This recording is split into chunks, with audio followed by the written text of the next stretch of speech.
um, which again is why I've been calling these late night philosophy. But first, I want to give a shout out to the owl I saw earlier. I did a late night run and I saw an owl. Now, I rarely see owls, so if you see owls all the time, sorry if I if I seem excited about that, but I rarely see owls where I live. So I saw an owl perch right on this baby tree where I was running. So I looked at him. He turned his head because they can turn their head so far backwards. And he looked at me. Um, Unfortunately, I forgot to ask the owl how many licks does it take to get to the center of a Tootsie Pop. So next time I run into Mr. Owl, I'll ask him, but I forgot. So anyway, this is late night philosophy. I don't plan on staying on long because it's already late. It's Monday morning, night, whatever you want to call it. And I don't want to stay up too late. So I'm going to get right into it. Last night I did logical fallacies, which was a continuation of what I did Thursday, except Thursday I never really got into it. Um, I'm waiting to get replies from you guys to see if you want me to continue the logical fallacies, because as many as I went through last night, still plenty more to go through. So, if you guys want me to continue reading off some more logical fallacies, I can do that this week. Let me know if if you're interested. If not, I'll leave it there. Um, and as I see people enter the chat room, I do want to let people know that I am not here to be anyone's counselor or therapist or nanny or parent or any of the above. So if you come here asking me questions about mental health or substance abuse, I'm not here for that. I realize that a lot of mentally disturbed people stay up late at night, unfortunately, but I am not here for you guys. If anyone really has a pressing question, then drop it in the super chat and I'll address it. So I want to make that clear. What's up, Moonlit? What's up, homie? So letting you guys know now. So if people have questions about substance abuse, mental health issues, I'm not here to be your counselor. You need to seek professional help. However, if you have a really pressing question that you really have to you have to get answered, leave, drop a super chat. I will no longer be addressing random questions except on one day a week when I do Ask Me Anything. Ask Me Anything is where you can ask me anything that is appropriate and family friendly. Okay. Aside from that, I usually have a specific topic on my live streams. So if it's not about that topic, drop it in the live stream. Otherwise, if you don't drop it in the form of a super chat or a super sticker or give me a gift or even a cash app, I will ignore your comments. And if you spam the chat room, I will just ban you. Which is also a warning to the trolls. If the trolls come in here on some special ed time, you will get banned. I have no tolerance for stupidity. I strive for a higher IQ in my live streams. So if you come here trolling, I'm not gonna even. Sometimes I may just roast you, but I'm still gonna ban you. Other times I'm just gonna ban you without even addressing whatever you said. Either way, you're gonna get banned. So if you come here on some special ed time, you will get banned. And if you come here talking about your problems because you're a tweaker or you need some Thorazine in your life, don't come here looking for that. I'm not your therapist, not your counselor. I'm not your I'm not your correctional officer. I'm not your probation officer. I'm not here for that. So, FYI, if you come here asking me something that has nothing to do with my topic, drop it in the super chat or it will be ignored. And if you keep pressing the issue and spamming the chat room, I will just ban you. Now, on with the subject. So as Moonla says, meta-atheism, let's talk about it. So the thing about meta-atheism, guys, is this is not, in case you're wondering, this is not an argument in defense of atheism. That's not how this goes. This is actually an argument to the contrary. It is actually arguing that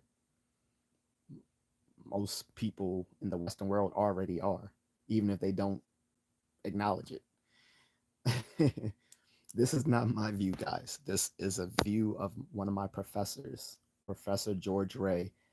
And mis, because I do not want to mischaracterize anything he says or make a straw man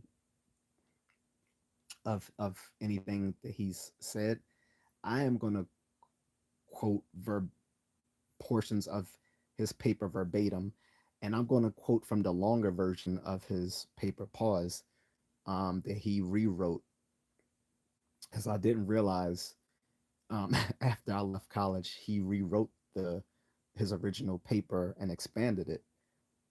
But if you are looking for the original paper, you can find it in the Experience of Philosophy 6th edition, in 2005. I have that book. I also had the older version of Experience of Philosophy because it's written by one of the professors at my university, and we used it in one of the classes that I took my first year in philosophy undergrad. So it's called The Experience of Philosophy, 6th edition, um, in 2005. If you want to check that out, I'm going to be reading from the from the newer version that he redid that he when he redid the paper in 2009.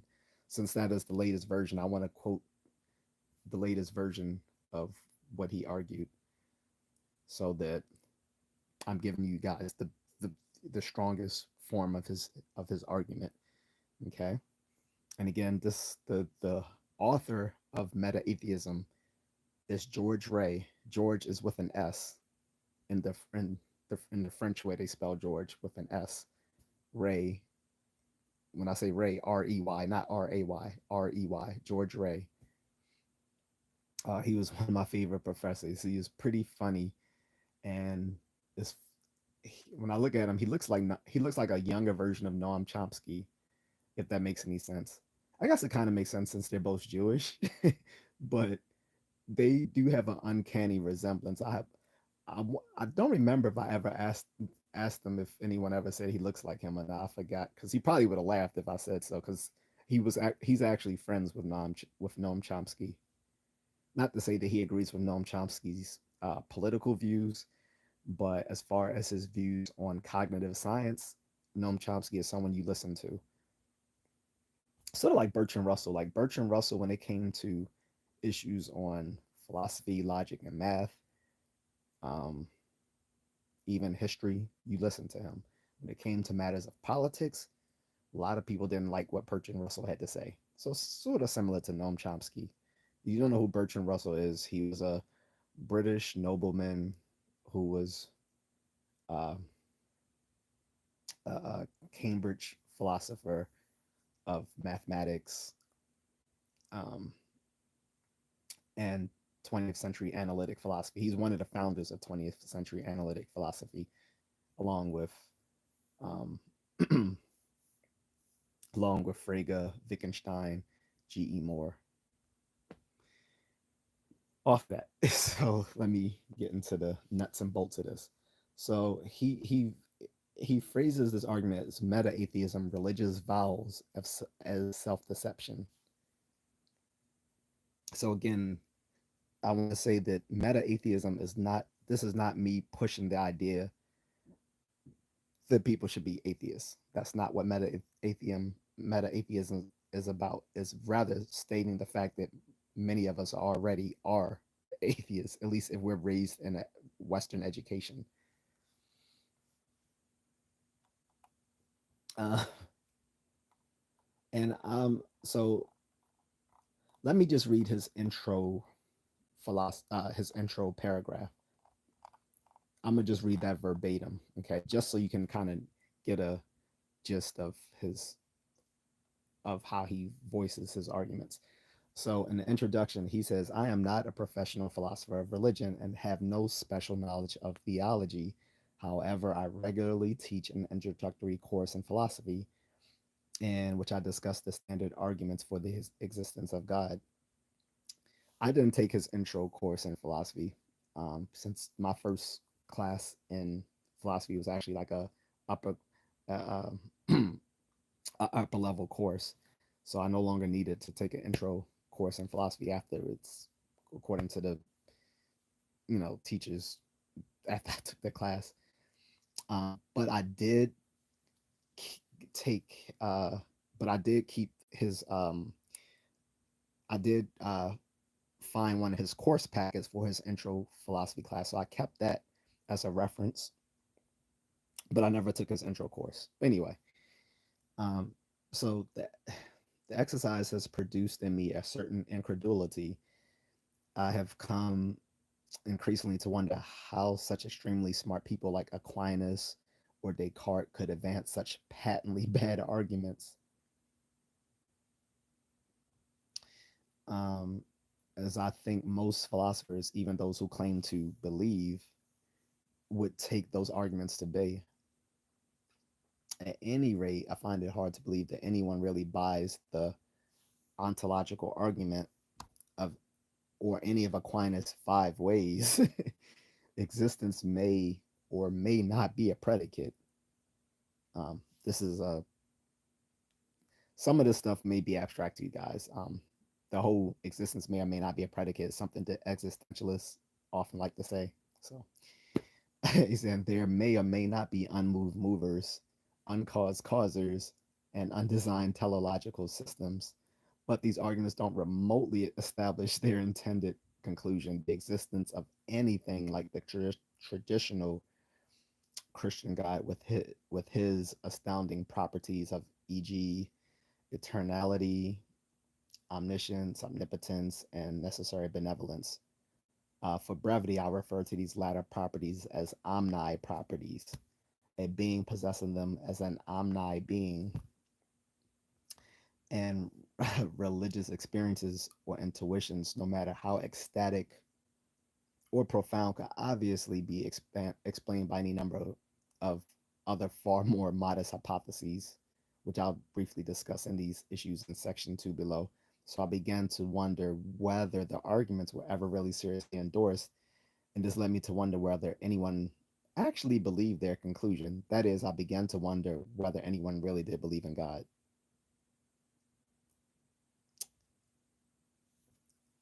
So that's where he's going with it. He's basically saying, so so right from the gate he's saying, look, I'm I'm not making an argument for nor against atheism. I'm simply starting. He said, I'm simply stating that I don't think most people really even believe. And he said, well, yeah, clearly lots of people claim to and seem to live and sometimes die for their religious views. Um, but in any case, uh, so he's saying, so I'll go into more details from his paper itself. But basically, he's saying, look, if you grew up in America or some other westernized country and received a standard education, at least up to high school or even higher, like college, graduate, whatever, you probably are on some level atheist, even if you don't claim it or would or would sincerely avow belief in God. But he's going to make a distinction between sincerely avowing a belief and genuinely believing one, which is different. Avowals, or what he's going to go into this, and I'm going to quote it directly when I get to it. But he makes a distinction between avowables, which are sometimes just called avowals, and genuine beliefs. So an avowable or a vow is when we is when we say we would is when we would sincerely uh, think or assert some claim, right? That's different from genuinely believing that claim, which is more of a psychological matter. Because what we genuinely believe and what we say, what we may honestly think we believe, are two different things. For instance, a lot of people would say they don't believe in ghosts. He's going to get into this in the paper as well. But he's going to, but his one of his examples was, a lot of people say they don't believe in ghosts, but late at night they see something weird. They're going to hide, under the covers and stuff like that, because even though they claim they don't believe in ghosts, their behavior betrays their beliefs. Like, your behavior is caused by your action, by your genuine beliefs. So if you genuinely believe, so even though you may not actively claim to believe in any ghosts or goblins, but if you see something that looks spooky at night and you instantly start running away, getting scared or whatever, then you might still on some level actually believe in those things and spirits and ghosts and stuff. So for instance, when I was running earlier, like, if you guys heard me, what I was saying earlier, when I went on the late night run, I encountered an owl. And, for me, I was just like, oh, that's so cool. It's an owl. But for other people, that would be spooky as hell. Seeing an owl like appear, you know, at night, turn their head like all the way around to look at you. People are like, oh my God, that's weird, but or spooky. To me, I was just like, oh, that's cool as an owl because I don't get to see that many. You know what I'm saying? So,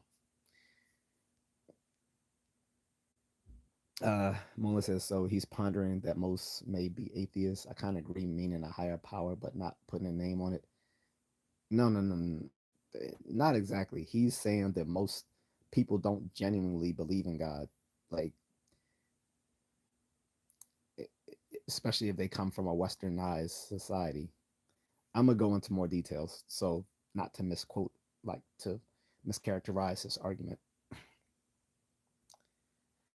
Um, so one of the things he mentions is self-deception. So I'm gonna quote this directly again. So he said, so after going into talking about why. All right, let me go back up just so I don't confuse people. So he said it's certainly risky for me to second guess people on that score just because I think their arguments are bad. After all, don't people know what they themselves believe and believe what they sincerely avow, whether or not their arguments are any good? He's like, well, maybe not. Um, People seem to be susceptible to all manner of ignorance, confusion, and often just deeply motivated distortions of their own psychological lives. Indeed, my interest in the present topic stems in part from my interest in the quite general discrepancies that seem to me and others to arise between the things people sincerely say or avow and what, according to objective evidence of their states and behavior, they actually believe. He said, for starters, note the formidable difficulties of expressing oneself clearly in language, of saying and even consciously thinking exactly what one means. Related to that, there's the familiar phenomenon of adjusting what one says and thinks in the light of the demands and expectations of one's audience. So here there are not only the intricate issues regarding how we efficiently use language in conversation, like such as limiting the context, taking for granted background knowledge, but also simpler problems of impulsiveness, pig-headedness, unnoticed empathy with one's audience, and adjustments to what they do or don't want to hear. So,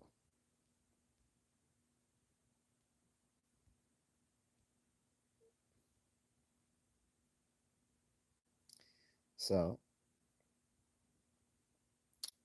he he goes on to talk about self-deception, this is a big issue when it comes to talking about beliefs. So I should quote him fully here. And don't worry, I'm not going to quote his entire paper. He says, so in addition to these difficulties, there's also the phenomenon of self deception.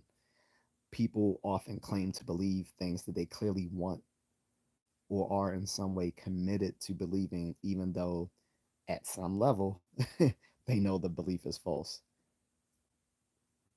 Simple examples are the standard one of people ignoring the symptoms they have of some dread disease, or the obvious evidence of the infidelities of a spouse, or doting parents exaggerating even to themselves the talents of their child. But some cases are more systematic and ideological. For example, people frequently espouse claims about universal freedom, rights, or justice that they often blatantly ignore in their own or their party's activities, as in the case of many well intentioned communists disregarding the horrors of Stalin, or defenders of American foreign policy tolerating the death squads in Latin America. Some of this is, of course, simply lies and hypocrisy, but I bet some of it is perfectly sincere self deception. In all these cases, it is because we have reason to suppose that the people involved are otherwise quite intelligent enough to draw the conclusions that they consciously resist, that we suppose there must be something else at work. So he's saying that, so he's building his case here. So saying that while most people probably don't genuinely believe in God, um, they would state otherwise because of self deception. And I think the one about overlooking the infidelities of a spouse, or parents who think their kids are geniuses when the kid is dumb as fuck, are really good examples. Like everyone knows your kid is dumb as fuck, but the parents like, my kid's a genius. No, he ain't. Motherfucker eat crayons. Like, no. So I'm gonna put on some lo-fi, by the way, guys. I almost forgot that. I'm gonna put on a little bit of lo-fi for you.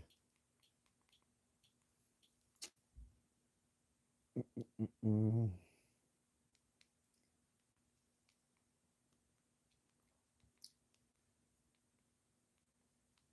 Just so it's not too dry. Pause. Put on that little. Here we go. Gotta turn it down so I don't get copyright claimed.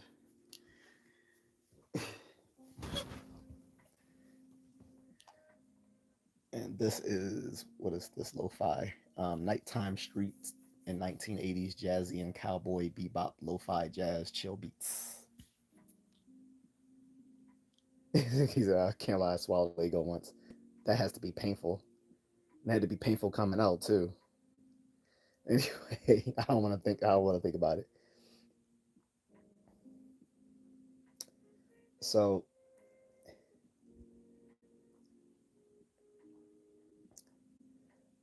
I'm gonna go on and quote him a little bit more. And again, don't worry, I'm not gonna quote the whole paper, guys. A lot of it I will, because I don't want to mischaracterize anything he says. So I'd rather say it what he's saying. I'd rather quote him verbatim than mischaracterize it. But I'm gonna put my own shtick on it. Okay. So Ray goes on to say, my hunch about what passes as religious belief. Ray, R-E-Y. My hunch about what passes as religious belief is that it frequently involves self deception, particularly along the latter ideological lines, although I suspect the other issues about expression and intended audience may also play a role. And his George is with an S, Georges.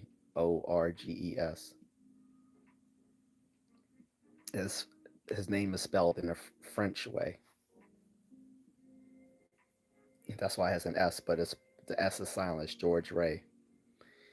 Um,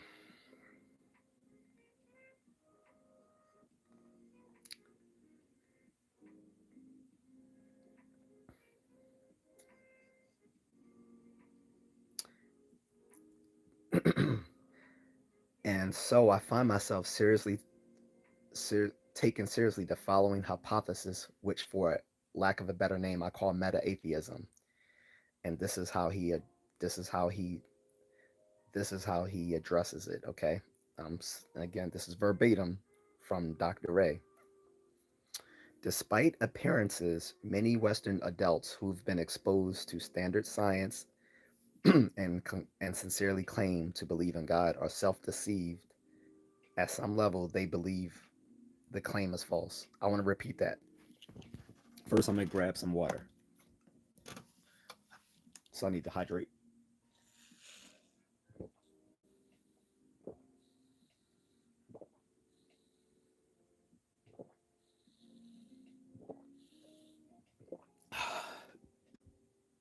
So, and again, if you guys want to read this essay verbatim, you can get it.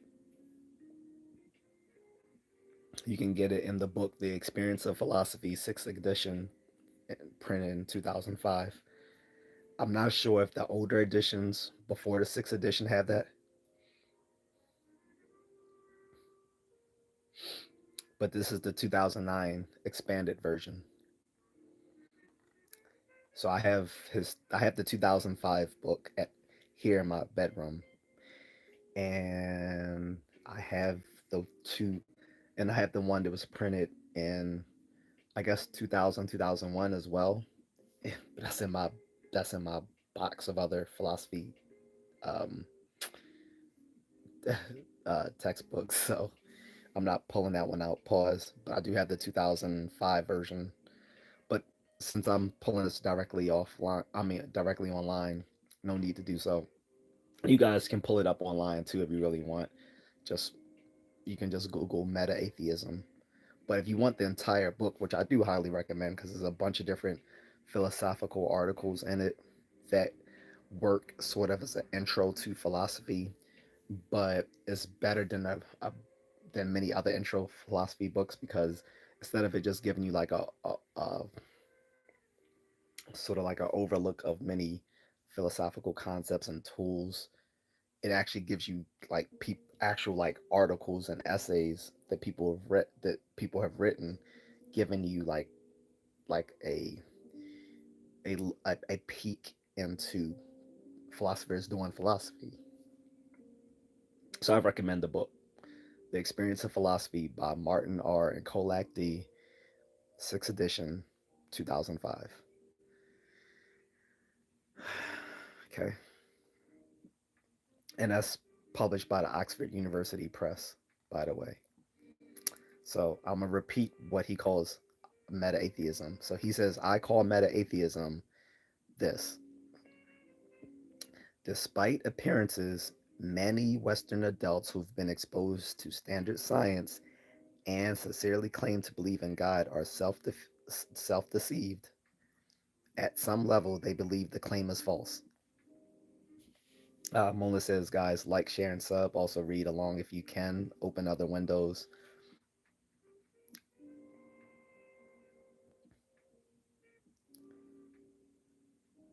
So he says, note that I am restricting the scope of the claim to members of my culture exposed to standard science.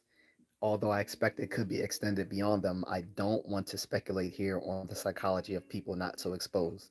So what he's doing is he's trying to say I'm just restricting this to people from westernized education, particularly in America, UK, Australia, New Zealand, Canada, right? And only those people again who were raised similarly to us. So if you were raised in some indigenous culture on a reservation, apart from the mainstream culture in Western society, then you don't count, obviously. But he says, I do have a hunch that it would extend to them too, but he's not going to speculate beyond his own culture. So he's trying to avoid ethnocentrism. This is important. That means that Dr. Ray knows how to think like a behavioral scientist as well. When he needs to, he can he can he can not just think as a philosopher. He knows how to think as a behavioral researcher. that this is important, and you'll notice many analytic philosophers have a huge appreciation for science. And in my particular department in which I did my undergrad, there was a, un- a, a strong undercurrent of philosophy of science. So much so that they even had their own program. Unfortunately, they closed that program down because he actually recommended I do it as a doctoral program, which was a combination of philosophy and science, a philosophy and cognitive science. I was really interested in doing it at the time. Um, so I'm not sure if I did go into the doctoral program when they shut it down, would they have just directed me back into a traditional program, or whether they would have let me continue it. Um, I don't know. But anyway, I'm get back into it. So, and again, I'm quoting Dr. Ray. These are not my words, guys. So please don't think I'm smart. I'm quoting someone who's very smarter than me. Like Dr. Ray did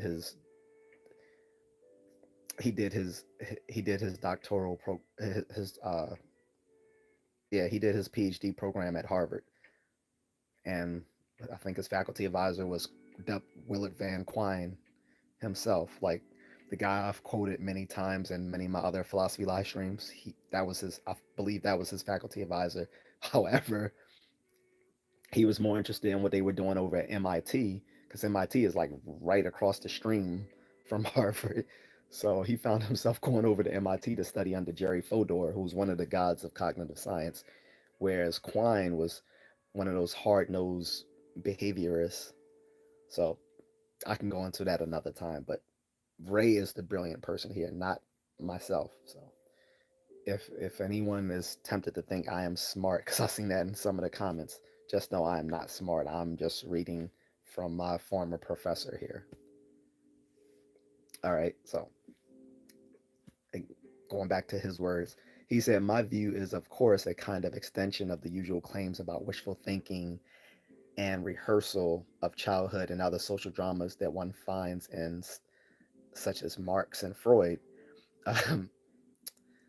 Um, if you don't know what I mean, he goes into it, but basically he's saying like for people who don't know, both Karl Marx and Sigmund Freud were both, these turn of the century thinkers, in the 19th century, the end of the 19th century, t- who were, these really brilliant Jewish intellectuals.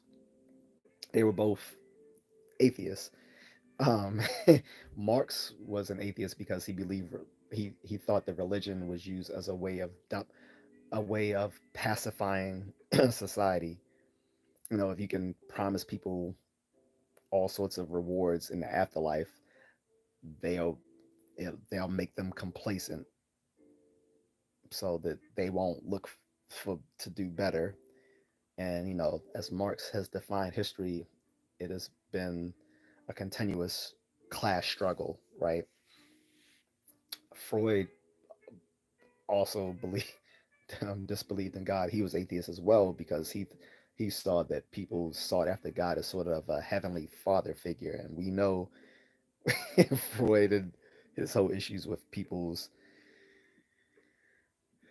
hang-ups about their fathers and their mothers and so forth. So he saw people's belief in God as sort of their search for a heavenly father figure, whereas Marx saw religious belief as a sort of spiritual doping down of the society.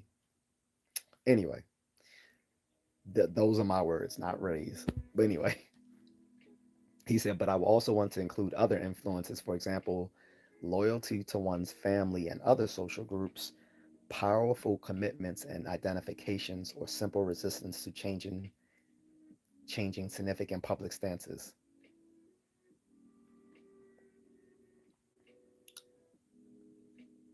Um, and he goes to quote on length something that John Stuart Mill wrote in his book on liberty. I believe I have that book somewhere in my boxes. I think I had to read that for one of my classes. on either I had to read the book or I had to read the essay. But I think I remember reading something John Stuart Mill wrote. He's one of those British empiricists from the 18th century. Um,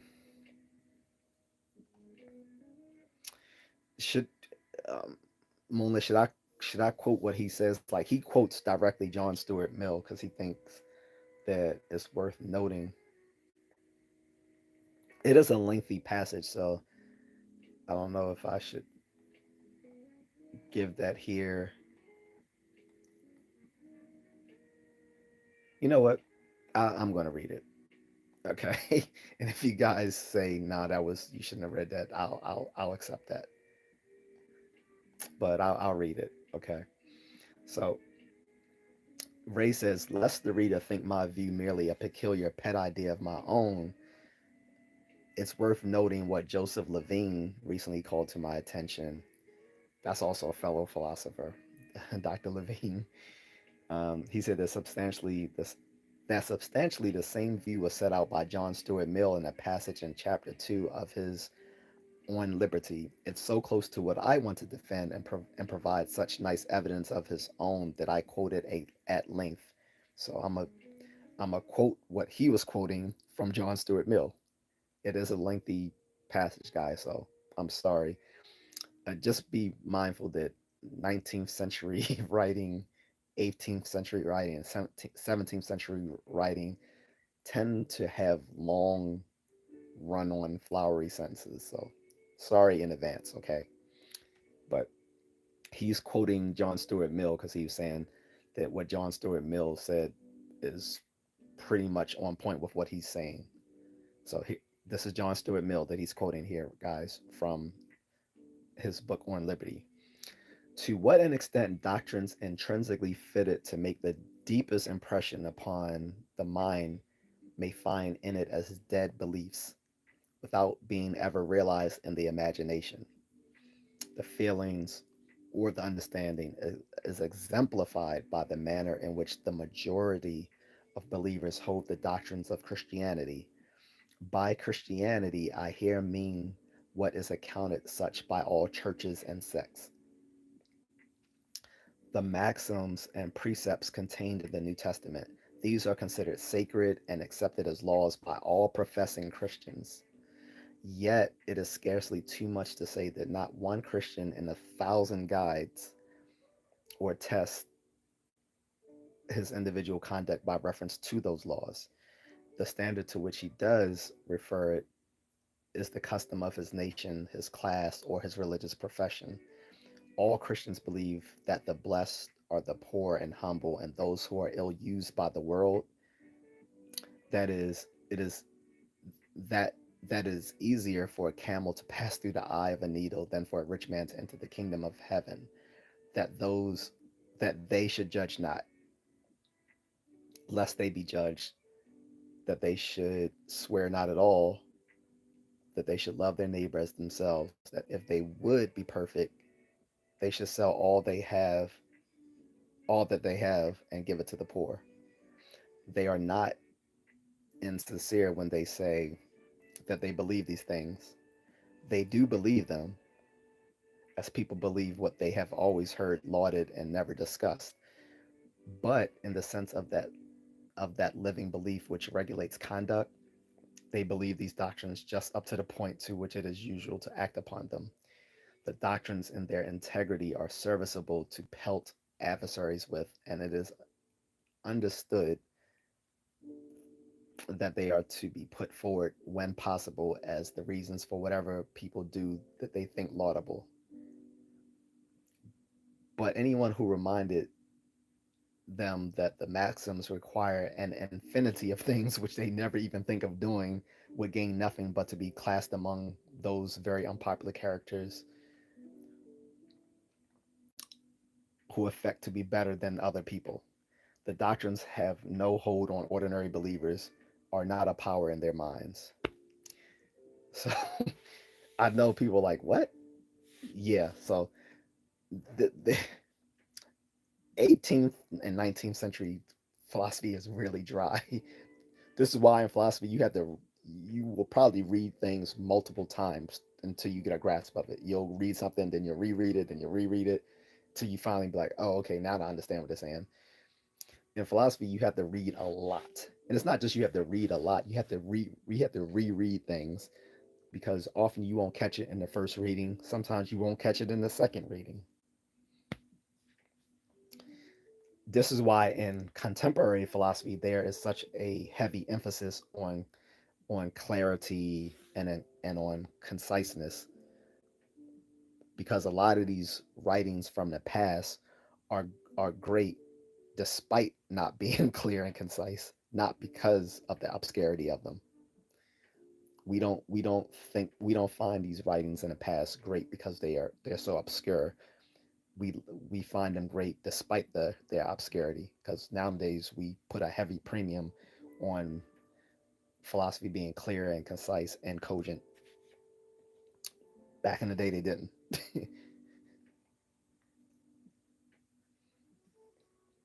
So anyway, so let me just go on to say what Ray says about that.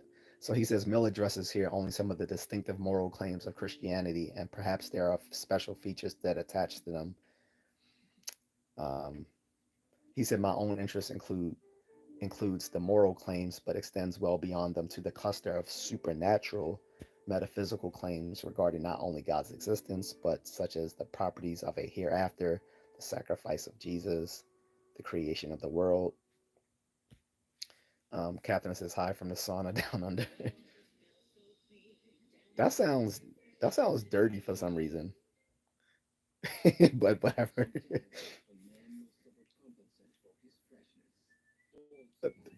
I won't even go there. But anyway, so again, I want to clarify that what he's calling meta-atheism isn't the same as atheism, which I told you guys in the beginning. It's not a claim. This is not an argument, in because a lot of people will come in and out of this live stream and think I'm advocating for atheism, and I'm not. I'm actually That's not what this is. Actually more of a this is more of a psychological argument. Okay, so he says, notice that strictly speaking, excuse me, meta atheism doesn't entail atheism. It's a view not about God and whether He exists, but about whether people actually believe that He does. He said even people who take themselves to be serious theists is what we call believers, theist. Okay, he said so. Even people who take themselves to be serious theists might find this thesis interesting, if only for the light it sheds upon the difficulties sometimes noted by the devout of actually believing. He said, but of course, my own interest in the view is in fact motivated by what seems to me the overwhelming obviousness of atheism. I'm afraid that I really don't think the question of the existence of God is much more open than the question of the existence of leprechauns or ghosts. So what he was saying, he's basically saying, look, this is not an argument for atheism. He said, what I'm saying is, I just don't genuinely believe anyone really believes in God, at least in our own westernized culture, um, despite they claiming to do so, which is largely a matter of self-deception. Okay.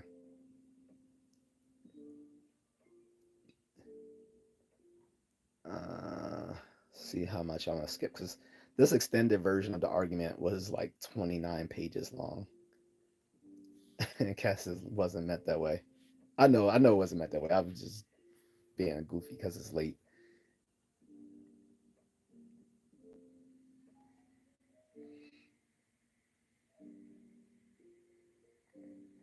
So I might skip quite a bit of this since, like I said, it's 29 pages long. The original paper that I read was not 29 pages long.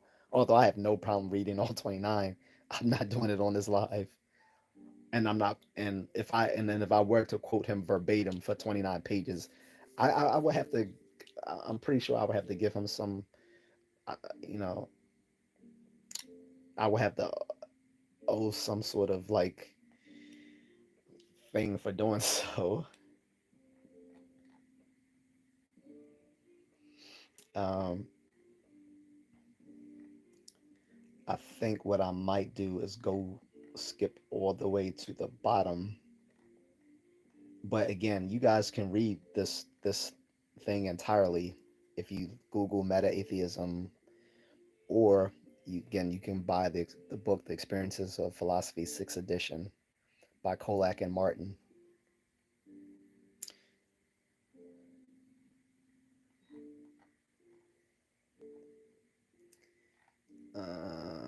Let's see, where do I want to?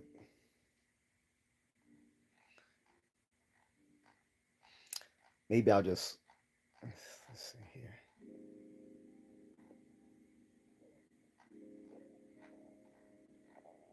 To do this justice, I do have to go more into the body of the paper, though.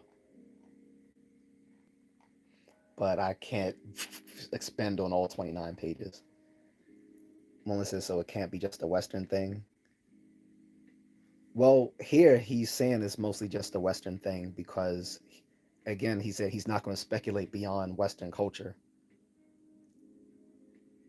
because he can't speak for like cultures outside of Western society. But he's saying a Western society where we're basically inculcated with science and stuff like that. Like we he was like we're raised to have an empirical mindset. So, um,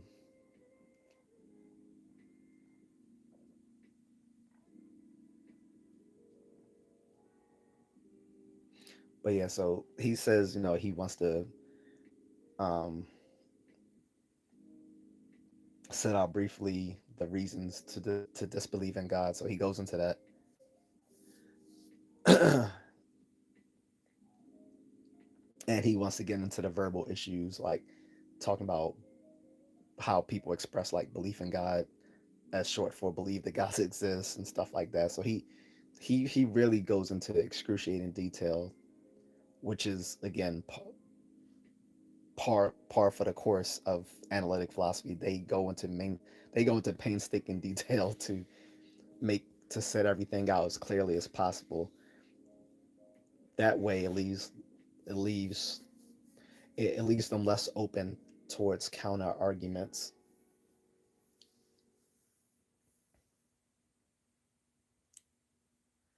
Um, so I definitely want to go into what he says about self deception because I think people need to understand that a little bit more.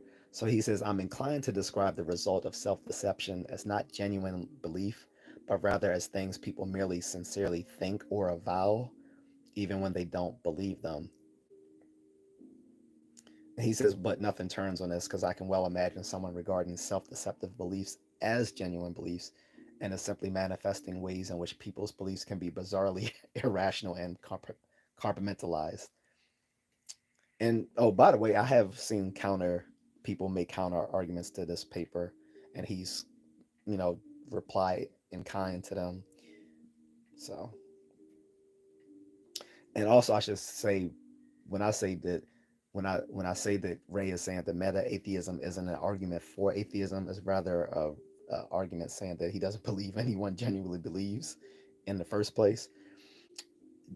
When often when we use the term meta in philosophy, logic, we're talking about a second order level aboutness. So um, that's something he mentions in his footnotes, but it's actually something pretty important to know. When people put like meta, when people preface something with meta, they're usually talking about a second order level on that very subject or phenomena. Okay. Um,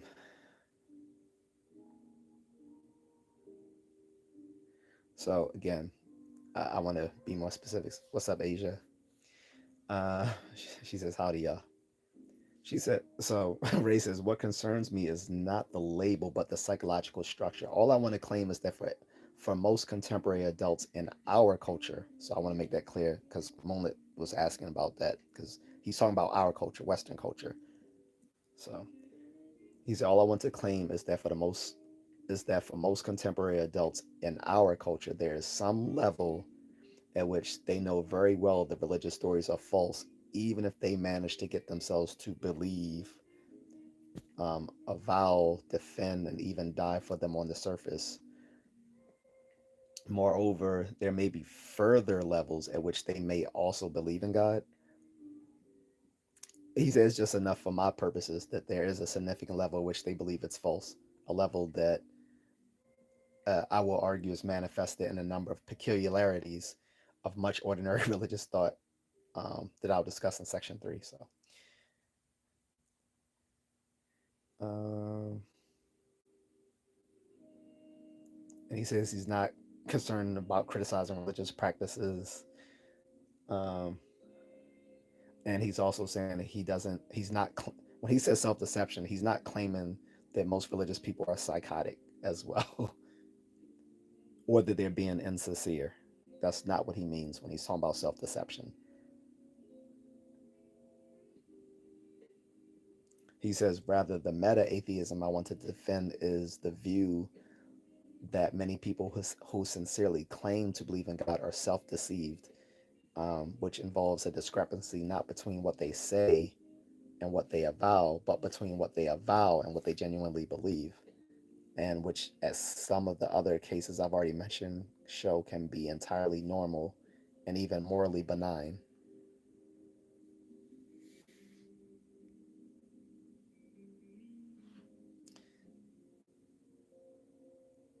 Oh, and he also wants to clarify. He also makes sure to say that he wants to make it.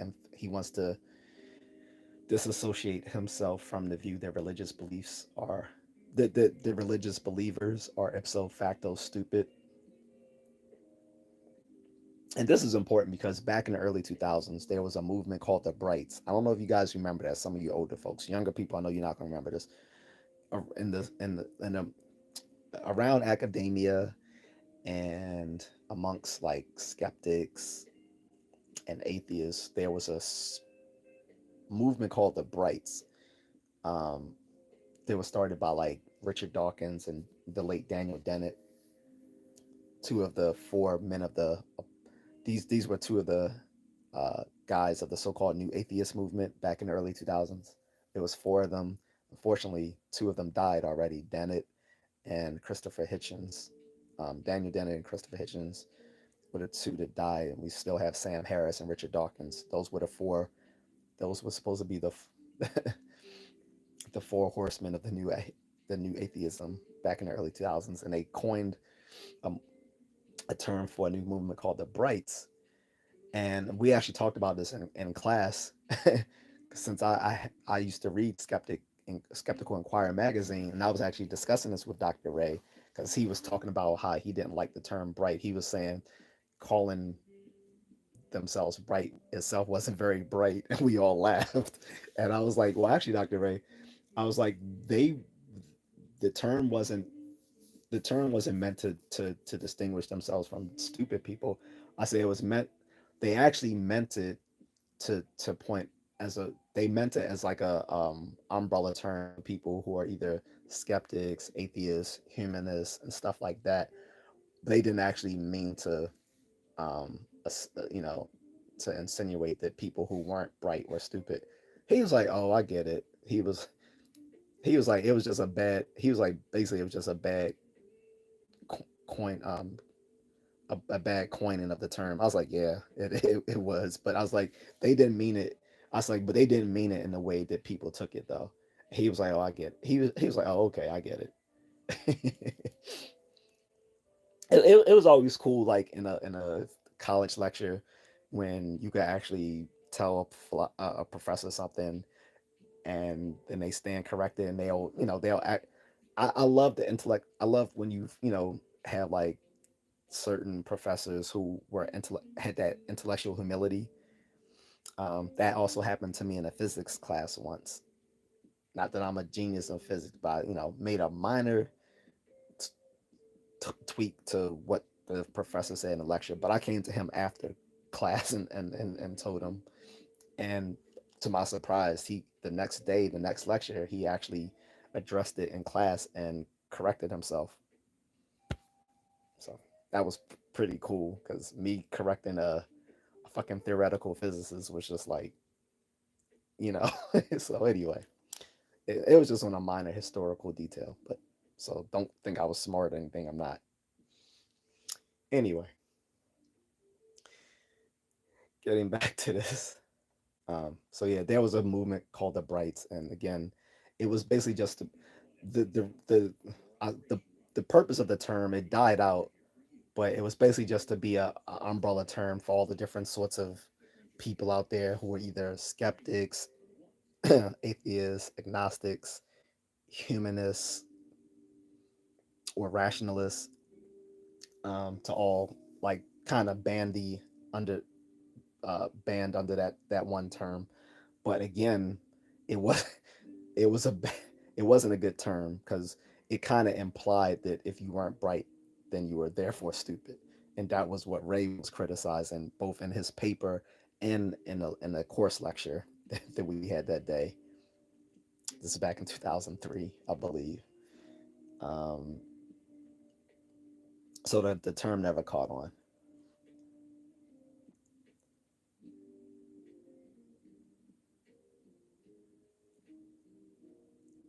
So, he says, I'm not claiming that religious claims are really based merely upon bad science or some common logical fallacies. Remember the logical fallacies we talked about last night? He said, although I discussed these briefly. He said, to the contrary, I'm impressed by the fact that religious claims are manifestly insensitive to exposure of these fallacies in the standard arguments.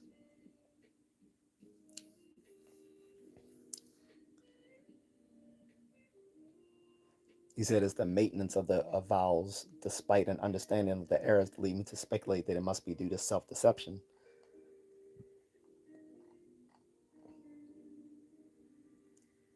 Are we tracking, guys? Stand by. um,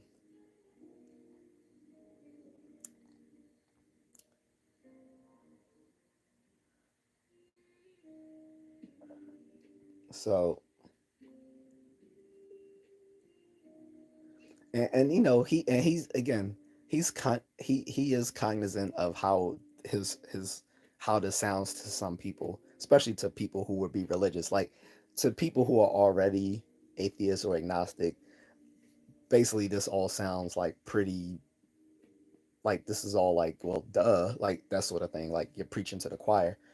He doesn't just want to preach to the choir. He wants this to be, it's he don't he, it's not enough for it to just be a rational argument, which is good in itself, but he wants it to be a convincing argument to people who may not otherwise have ever, thought of this in this way. So he said, one reason my view may seem initially absurd is that religious claims are so intensely familiar that we tend not to hear how truly bizarre and unbelievable they are. He said, they can cast a kind of spell on us. They certainly did on me when I was young, and we can easily mouth the words even meaningfully without really attending to what they literally mean. He said, for this reason, in trying to make my case for meta-atheism, I will want to distance myself a little from the claims, and in order to bring out what I find bizarre in them, will sometimes use harsh language such as psychotic delusion that may already have offended religious readers, some of whom are friends.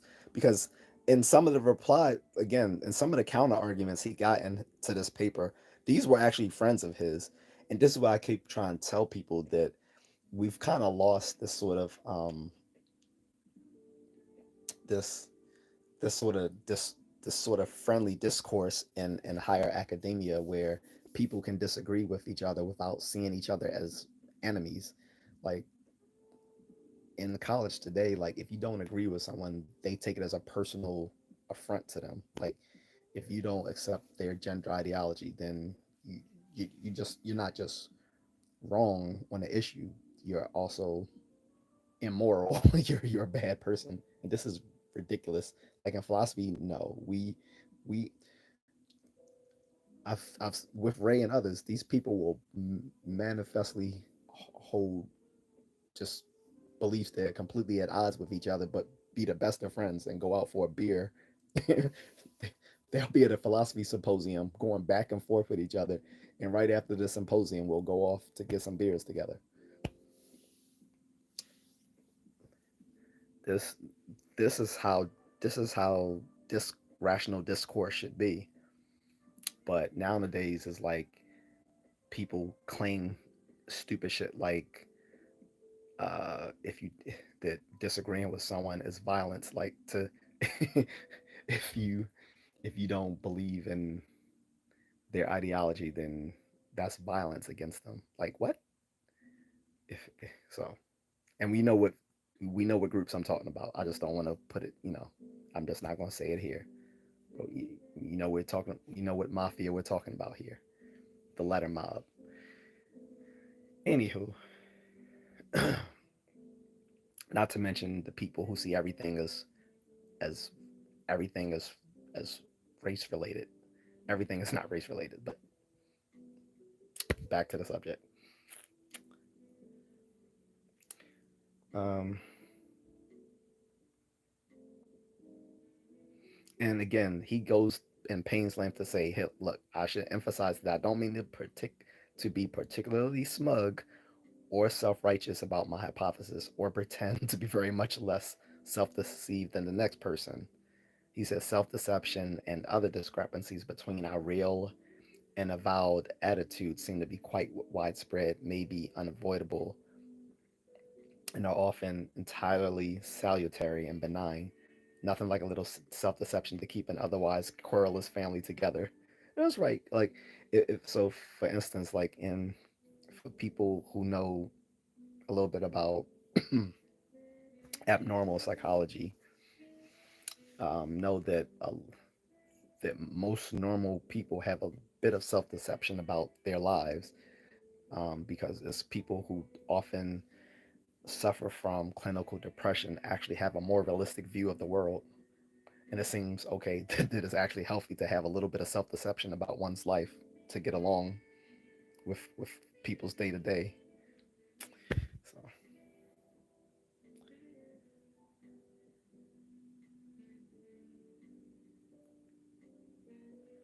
also again he, he's being modest here, but he's also saying, right, look, I don't presume for a moment to be able to establish the claim of meta-atheism. He says, I certainly recognize that there's a lot to be said that would appear to argue against it. He said much depends upon far more detailed empirical research than I'm in a position to do, and in any case, having a much clearer understanding of such really quite complex states and processes of belief, avowal, self deception, and indeed of the mind generally than I think anyone yet has. And he said, I fully expect that the right story in the area will allow for a wide variety of different sorts of belief. So all that I really hope to do here is put my hypothesis in a running, calling attention to a number of striking peculiarities of religious thinking that I think it may help explain. I'll set out these peculiarities shortly. Indeed, it's really they more than the conclusion itself that interests me. So again, he's basically saying I'm more interested in the things that led me to, you know, the understanding of meta-atheism than the conclusion that they arrive at themselves. That's a sort of intellectual curiosity that a lot of people don't have, especially outside of academia, and unfortunately, even in academia, to be honest, depending on what field you're in. And so, one of them, so in section two, he goes into God and the standard justifications. One is that God is a mental being, which is often used.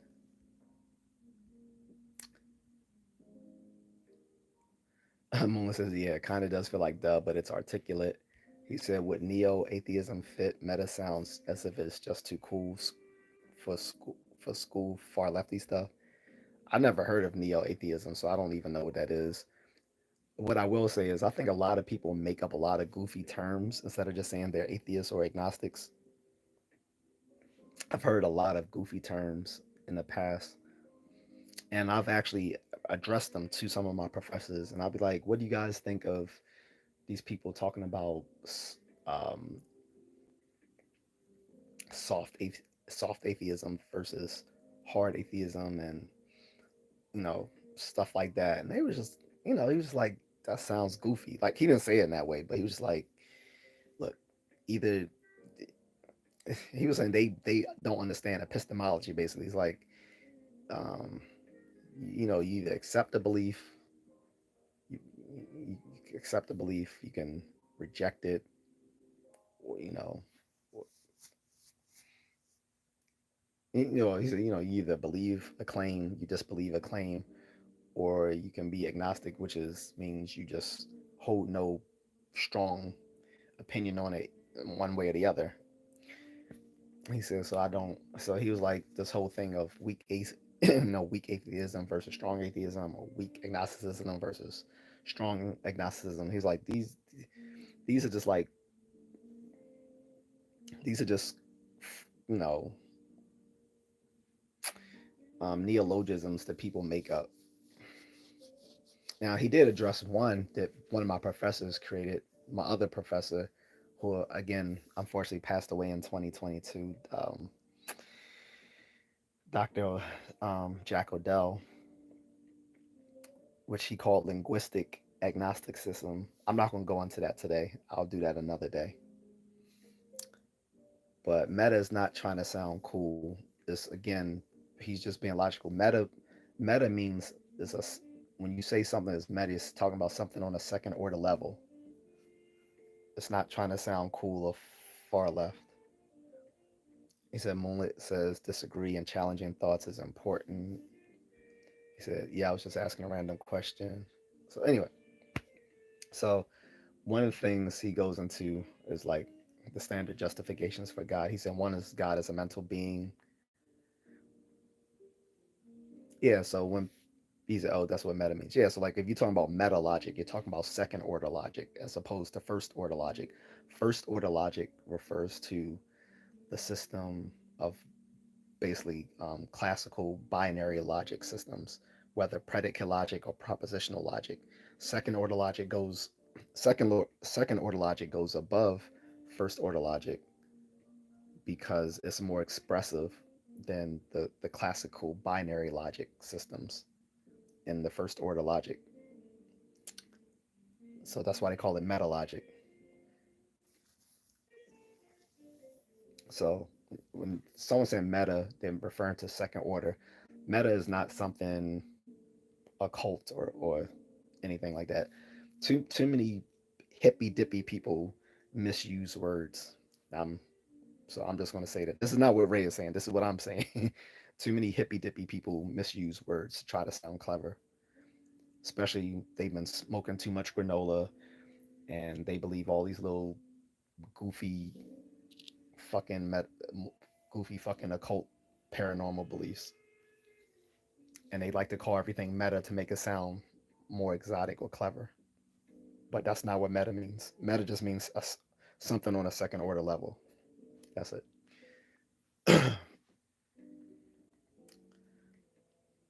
So I'm not gonna go over all the stuff he goes because again, this is a 29 page long paper.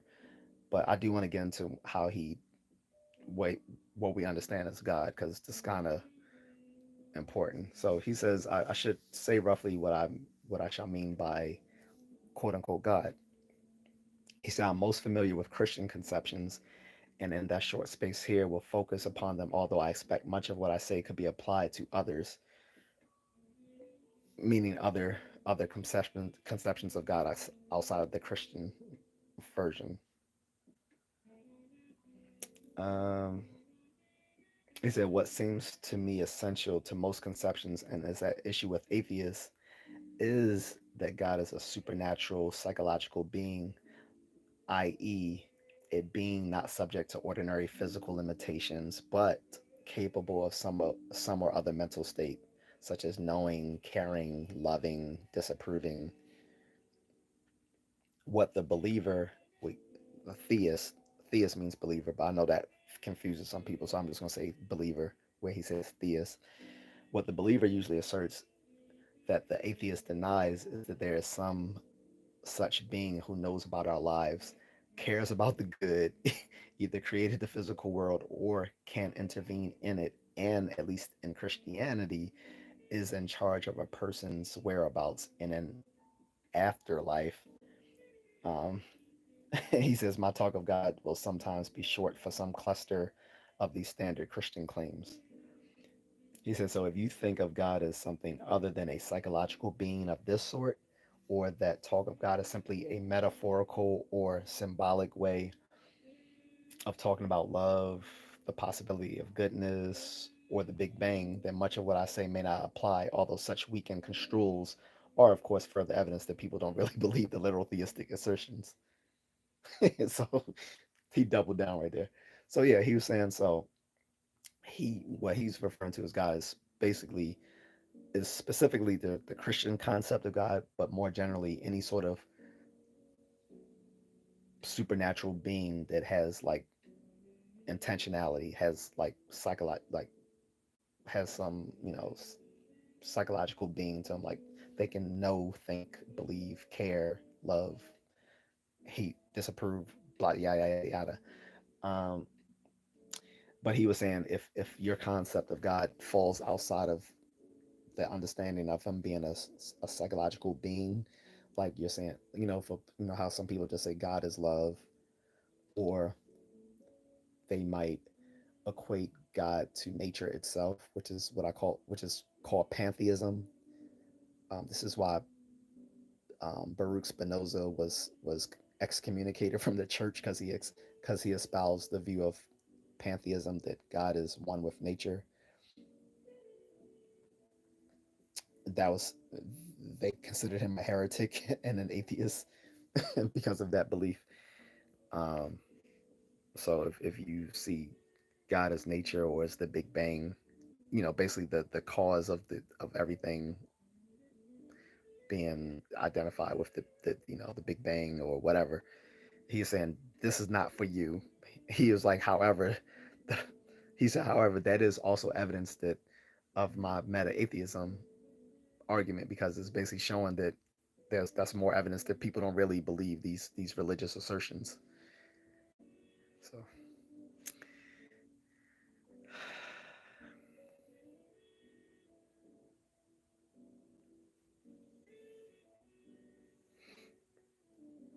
um, let me go into this. I'm getting tired, so I'm probably gonna go to bed soon, and then I'm gonna just skip to the end. He says, now, it doesn't seem to me even a remotely serious possibility that such a God exists. His non existence is, in the words of the American jury system, far beyond a reasonable doubt. He said, I am, of course, well aware that plenty of arguments and appeals to experience have been produced to the contrary, but they seem to me obviously fallacious and would be readily seen to be so were it not for the social protections religious claims regularly enjoy.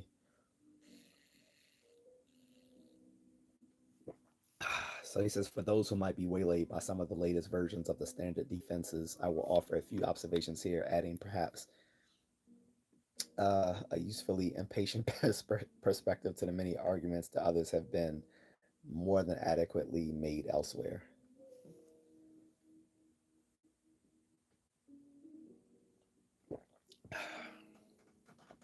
So he goes into some different ones like philosophy versus common sense. Um,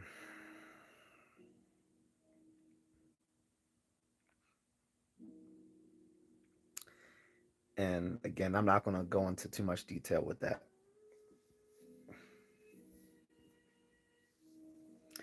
Um, what he says about philosophy versus common sense is that it is crucial to my case for religion being self deception that the reasons for atheism are obvious, not dependent upon some subtle metaphysics or sophisticated theories of knowledge. I, I submit that once one abstracts away from the powerful motivations of religious commitment, the error, the errors in the standard versions of the arguments for the existence of God are ones that can be easily appreciated by anyone with an average high school education.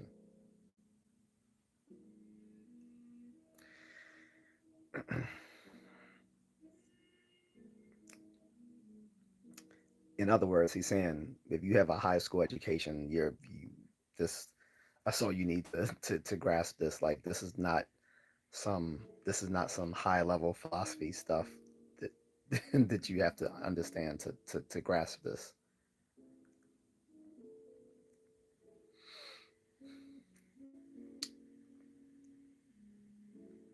Although yeah, there are some really complex and sophisticated arguments out there, but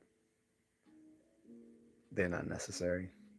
They're what he calls when people make these unnecessarily complex arguments for or against belief in God. He says they're committing um, what's called the philosophy fallacy.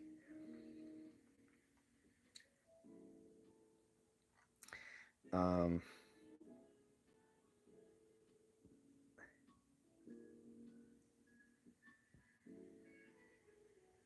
and the philosophy fallacy is the idea that one needs powerful philosophical theories to settle like common sense issues, right? He goes into atheism in the absence of evidence. I've mentioned this a bunch of times, which is basically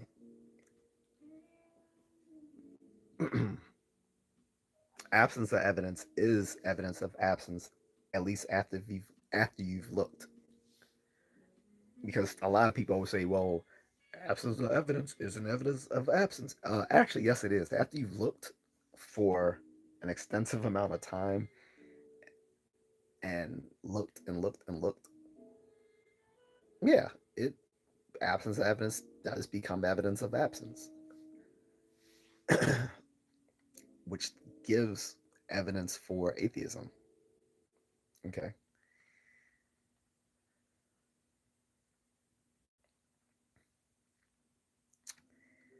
Um, then he lists off the standard theoretical arguments. I'm going to go into all of that.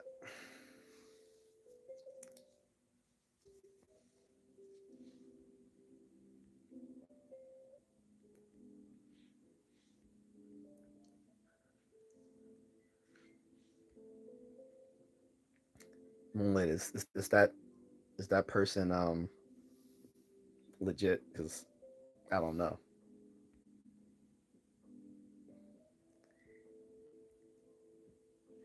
Uh, then he talks about religious experience. So instead of people basing their claims on theoretical arguments, he'll say some people will base it on special experiences and intuitions. And I'm not going to go into all that detail here either. Like I said, if you guys want to read this paper in its full entirety, have at it. I'm not going to do it here. It's 29 pages long.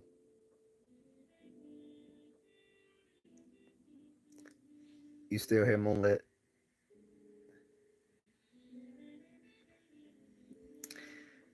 Um,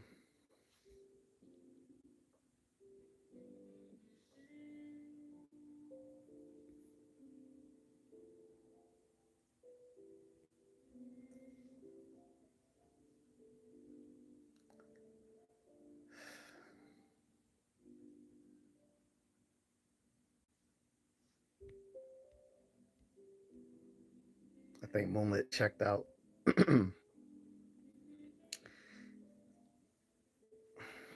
So,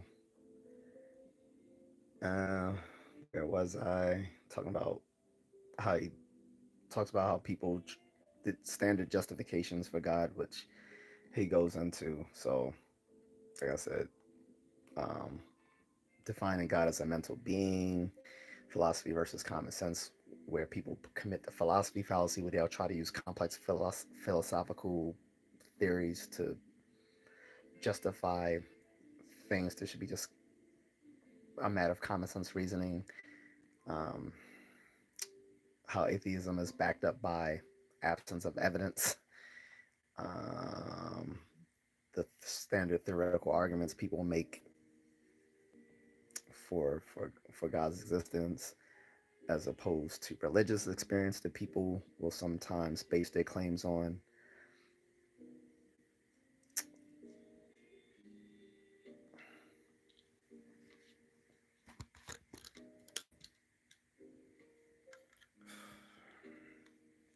See something here.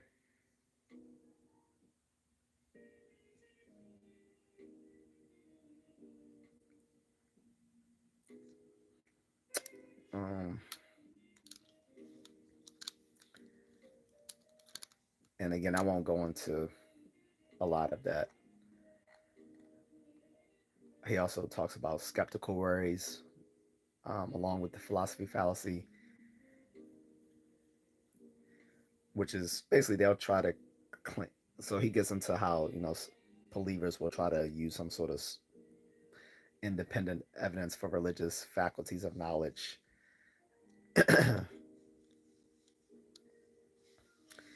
and basically mount some sort of personal attack to Koke, which is a sort of it's a special version of the ad hominem. The to Koke is basically saying, I personally attacked you for what you did, for you personally attacking me. um,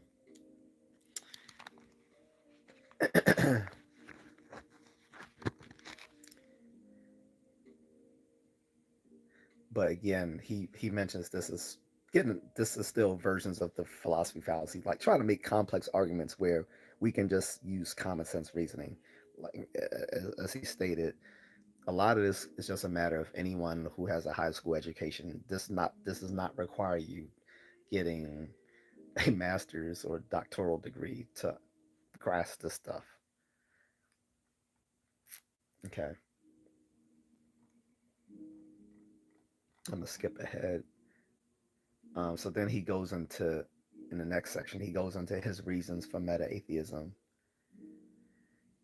and he says, um, there seems to be roughly the following 11 reasons to suppose that anyone subjected to a standard Anglo-European high school education knows at some level that standard religious claims are false. Some of those reasons overlap. Uh,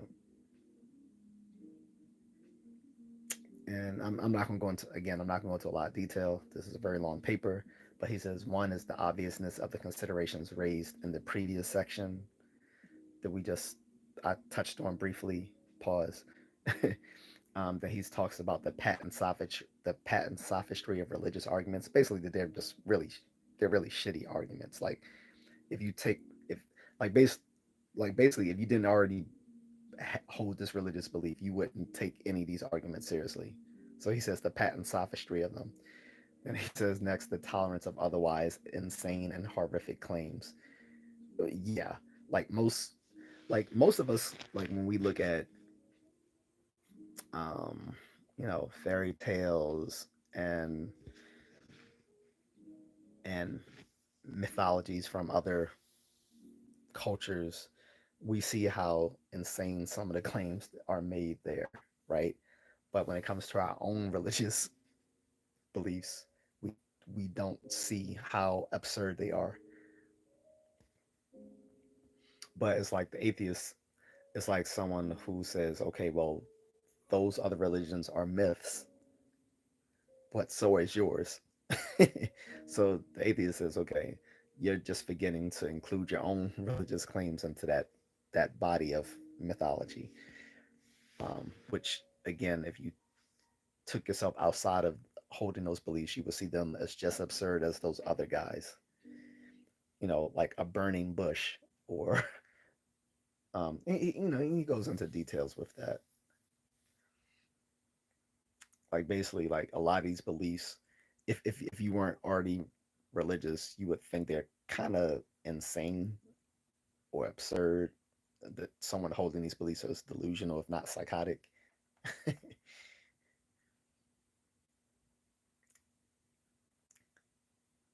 Like someone giving up their only son for the crimes that other people committed. That's kind of dumb. I mean, that's really weird, right?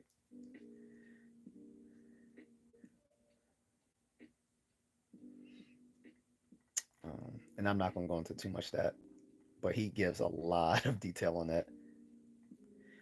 Also, he talks about how we rely on these ancient religious texts and authorities. Because it's like, again, if you didn't already hold these beliefs, you would realize how outlandish these claims are being made in some ancient book written by a bunch of shepherds who were in the sun too long. Again, these are my words, not his. I want to make sure that when I'm not quoting him directly, I'm using my own words and thoughts here. I don't, and mine aren't as clever as his. So when it sounds a little bit dumb, it's probably what I'm saying, not what Ray is saying. He also talks about the how detail resistance ordinary beliefs um, that some of our religious beliefs are, um, which he says is kind of similar to like a lot of literature. Like a lot of literature is detail resistant, but in literature we know not to ask for details because we know there's nothing beyond what the author wrote. So on some level, we know he's saying this further evidence that people don't really believe these claims, these claims about God, because they're detail resistant. Like in any other context, we would be asking for a lot more details, but in a case of literature, like we don't ask what happened to certain characters after the end of the book because we know the end of the book is the end of their story. Um, we don't ask what happened in between the past, the different chapters about what happened to these characters, like where did they go to, what, when did they get up, what, it's just all the little minute details we would have of someone in real life. And religious claims have that same sort of detail resistance as works of literature do. So, which he goes into more detail to say how shows how similar religious beliefs are to fiction, such as that detail resistance, um, and how people, if you ask certain questions about, okay, what was God doing yesterday or whatever, just really ridiculous questions you would ask about an actual person, like people would laugh, and the fact that people would laugh, it shows that they know on some level it's ridiculous to ask these questions because we're talking about something that on some level we know very much is fictional. God, that's what I'm saying. Um, and furthermore, that those a lot of these religious stories are just symbolic. Um, and yes, I know there's not that many people in the chat room. This is for people to watch this on replay, guys. Um, but yeah, and then he talks about how a lot of these stories are just have a symbolic status. How sometimes we just see them as you know teaching a certain out. Maybe they're just homilies, or they're symbolic of something that the original writers wanted to impart on upon people. And he says, so notice that much of the power of religious claims don't really consist in their literal truth. And so he says again, imagine a judge in real court considering an appropriate punishment for the sins of man, and let's accept the idea of an innocent person being sacrificed to expiate someone else's sins. So he said, but now ask whether in the specific case of Jesus, did he actually suffer enough? He said, I don't mean to say his betrayal and crucifixion weren't pretty awful, but can one afternoon on a cross with the prospect of a Sunday in heaven really balance all of the sins of, say, Genghis Khan, Hitler, Stalin, or what death squads routinely do to their victims in Latin America? He said, these are crucifixions multiplied many a million fold. He said, but of course, all of this is less.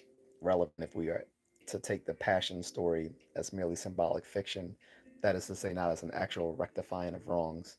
Mere symbols, after all, needn't share the magnitudes of what they symbolize. So, uh, he also talks about the peculiarly selective perspectives, which, so along with detail resistance, he goes into talking about how there's a peculiar skewing of perspective on the world that keeps obviously disturbing details conveniently out of sight.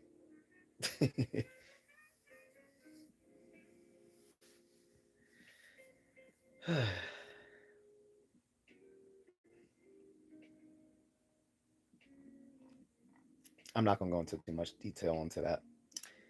Um, he next talks about the appeals to mystery, which is confronted with many of the above problems I've just listed off that he mentioned. He said many believers claim God is a mystery.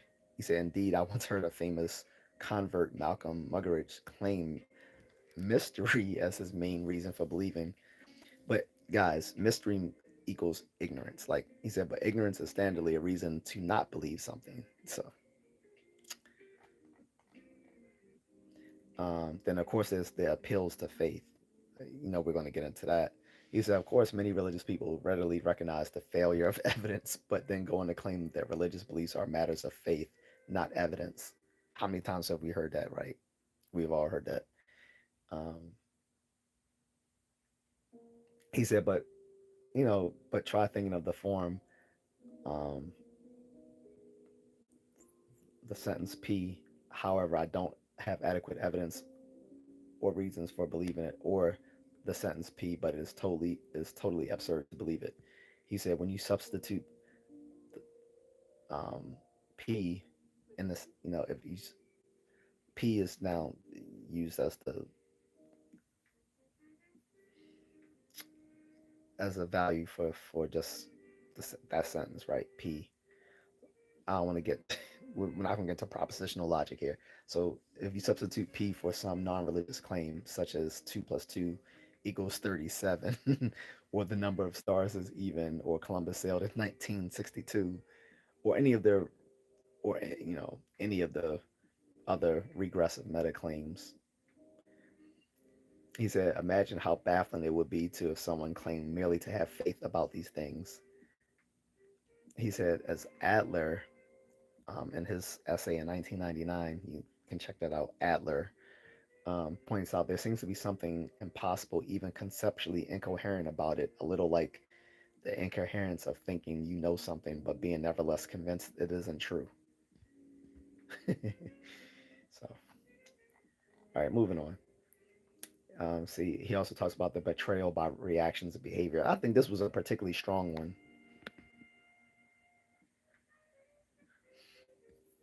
Um,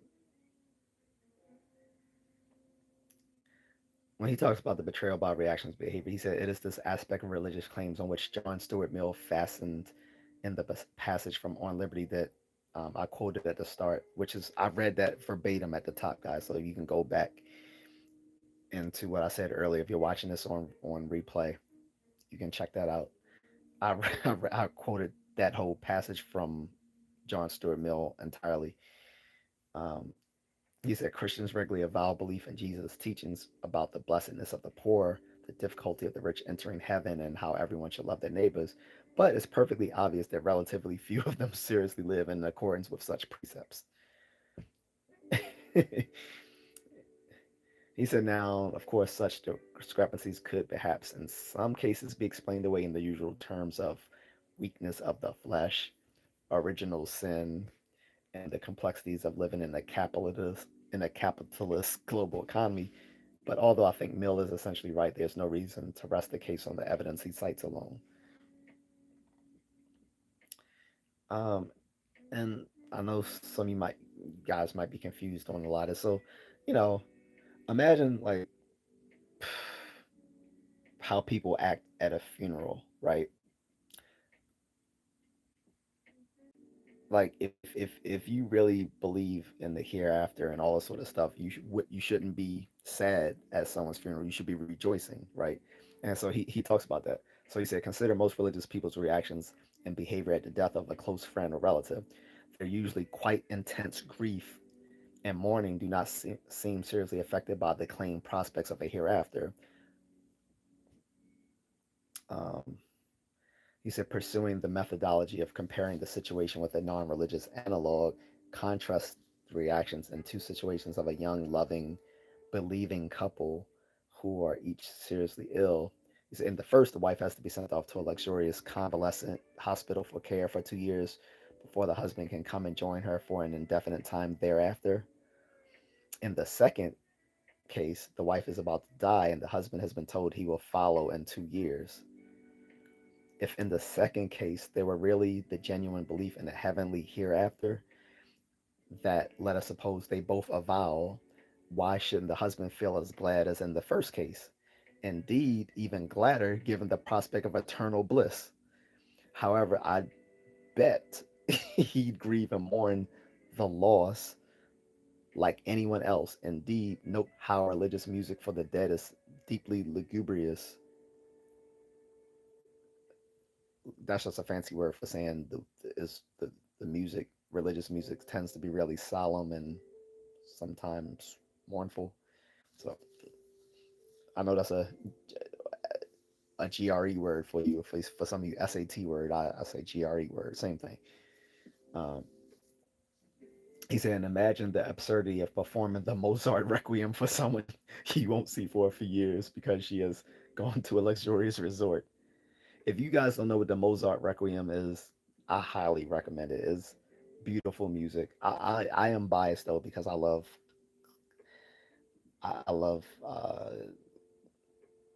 love classical music from the Baroque period. So people like Mozart, Beethoven, Chopin, all that stuff. I love all that. But if you ever but look up Mozart Requiem if you never listen to it, you get what he's saying. That was another thing Dr. Ray and I bonded on is that we both he was a he was surprised the little black the little black kid loved European classical music. And, anyway, well, he wasn't that surprised. I'm exaggerating. He was just like, actually, he wasn't really surprised at all. He just thought it was a good. He just thought it was good that I liked it. He was like, oh, that's good, because I showed him like this was like the last music CDs I've ever bought before people just stopped buying music CDs, and this is like in 2003. I went to one of the music stores off campus and saw this collection of classical composers, and I bought them and I showed him. He was like, "Oh," he said, "very good," So anyway,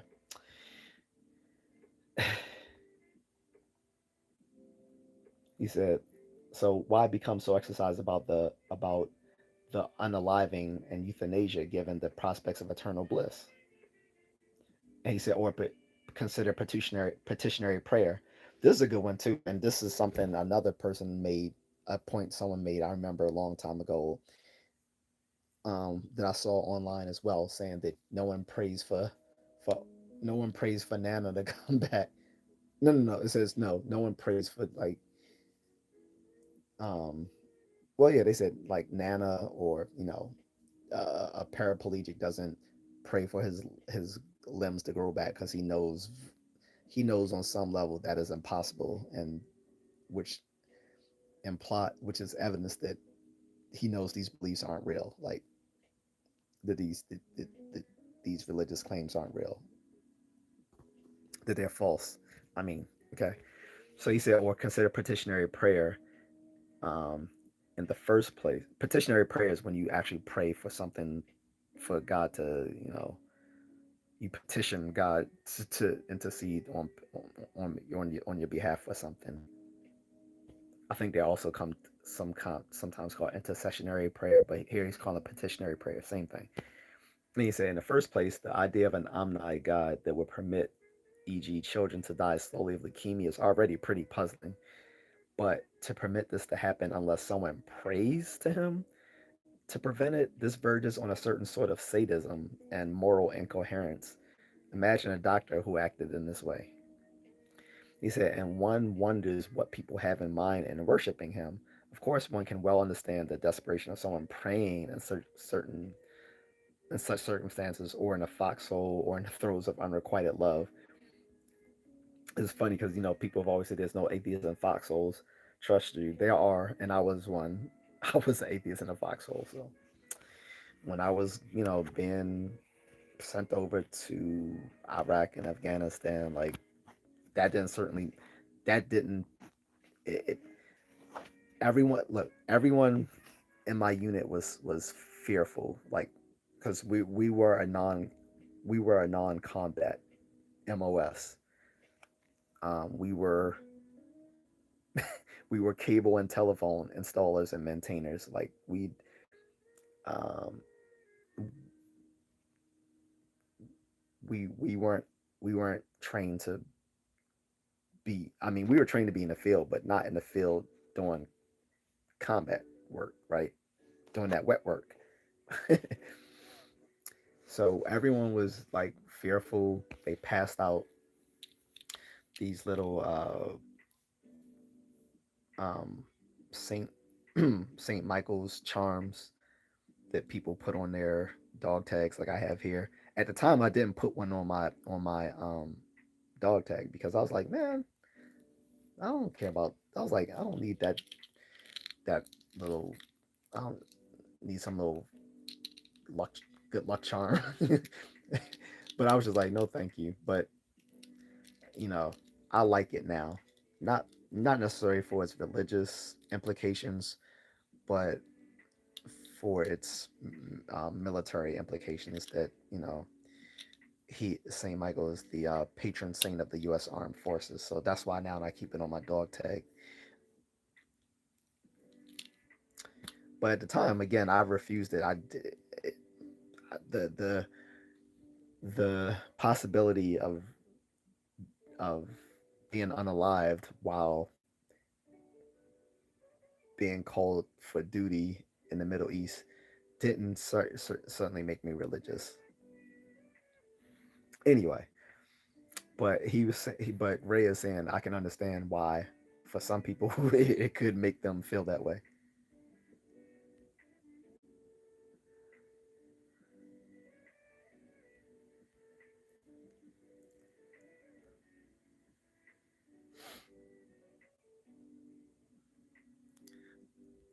Yeah, Molly, I think those two are sus.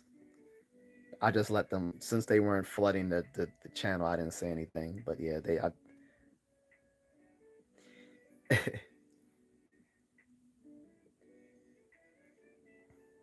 But anyway, he says, but such desperations are just that, and they do not per se manifest serious belief. Um, he said, indeed, if petitionary prayer were a matter of serious belief, then why aren't those who engage in it disposed to have the National Institute of Health do a demographic study, say, of the different sorts of prayers as they would were they interested in a claim whether soybeans prevent cancer? Actually, there has been some behavioral studies on petitionary prayer. So what they have found, it's not that petitionary prayers actually work to answer people's prayers, right? But they found that people who tend to be more church going and prayerful tend to be healthier and happier than people who aren't religious. The problem with that, though, is that people are confusing causation with correlation. It's not that going to church and being prayerful makes one healthier and happier. What is instead, there's a third variable involved, which is the fact that people who are already healthy and inclined to be happy are more likely to go to church and pray. That's a that's that's the issue. So anyway, so not really a placebo effect. The placebo, so it would be a placebo effect only if that was the cause, if that actually had a causative um, link to it. But what I was saying is that's not it doesn't have it's not shown to have any causation matter. It was instead it was merely correlational. Like it's just the fact that people who are healthy it's people who are healthy are the ones who are able to go to church, right? And the ones who are, inclined to be happy are more likely to pray. Whereas people who are like, you know, just getting the short end of the stick when it comes to life are probably gonna be like, man, fuck this, So, um,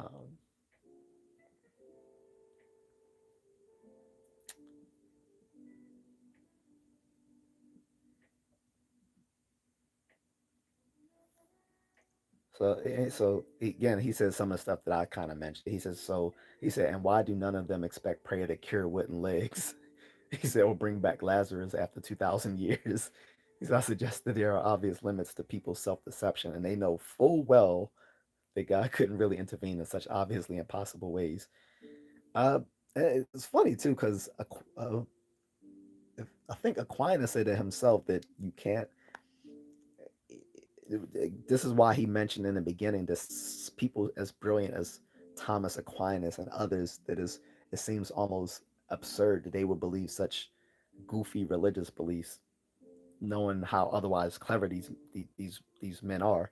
Like again, I mentioned Descartes in a previous live stream where he uh, he gave a clever but unconvincing argument for substance dualism that the matter that basically the brain and the mind are of two different substances, but he also gave a third substance which he said was God, and a lot of people have questioned whether he genuinely believed that because maybe he was just making that claim to placate the church at the time, since he was a contemporary of Galileo who he saw get excommunicated from the church and forced to say that his beliefs about the Copernican system was wrong.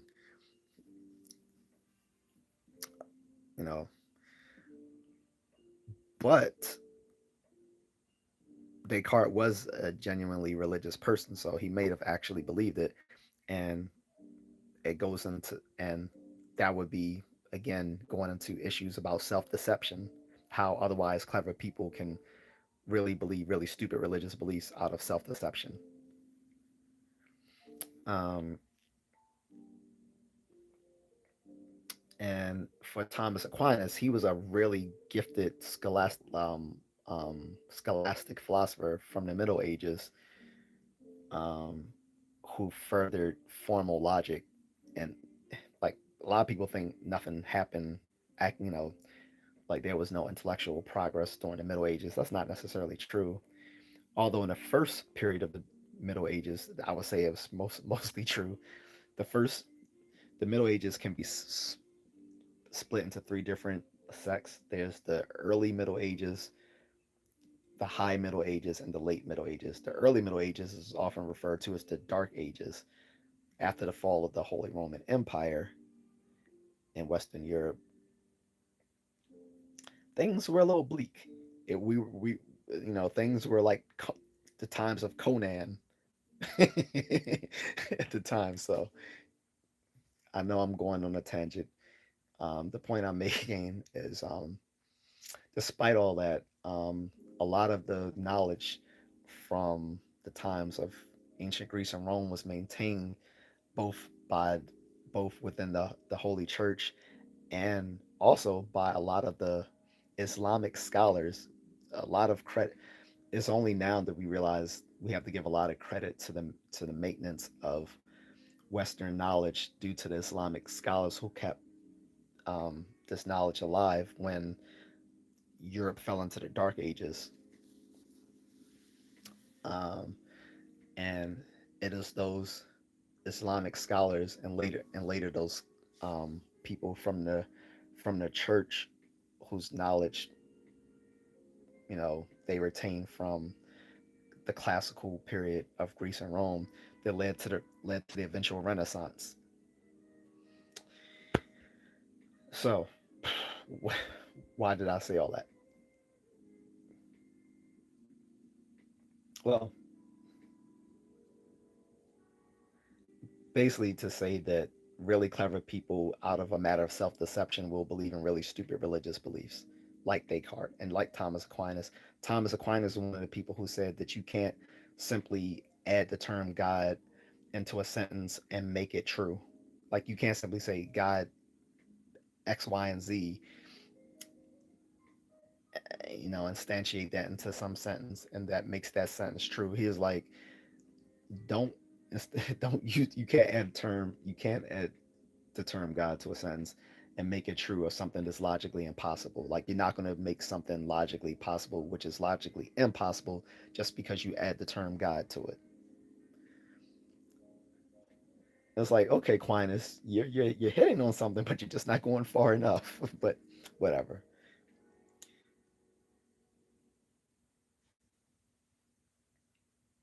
So he so Ray says a reader of an earlier version of this article added the following further remark. For those who think that God will met out justice for eternity and the hereafter, why are earthly prosecutions necessary? He said, after all, imperfect humans are notoriously likely to go wrong both in gathering the relevant evidence about a crime, deciding on appropriate punishment, and interpreting God's laws in the first place. So why not just leave all these matters to an infinitely more perfect judge? And that kind of goes into that saying that people say only God can judge me.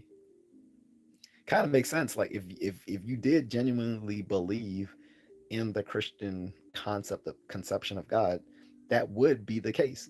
We wouldn't need a judicial system. Ultimately, everything, all judgments would be meted out by God. You would just say, well, only God, only just how every lame asshole who does something wrong would say only God can judge me. All those only fan women who've got their cheeks clapped by a million dudes, only God can judge me. Yeah, he would judge you a whore. Okay, so anyway, I'm sorry it's late.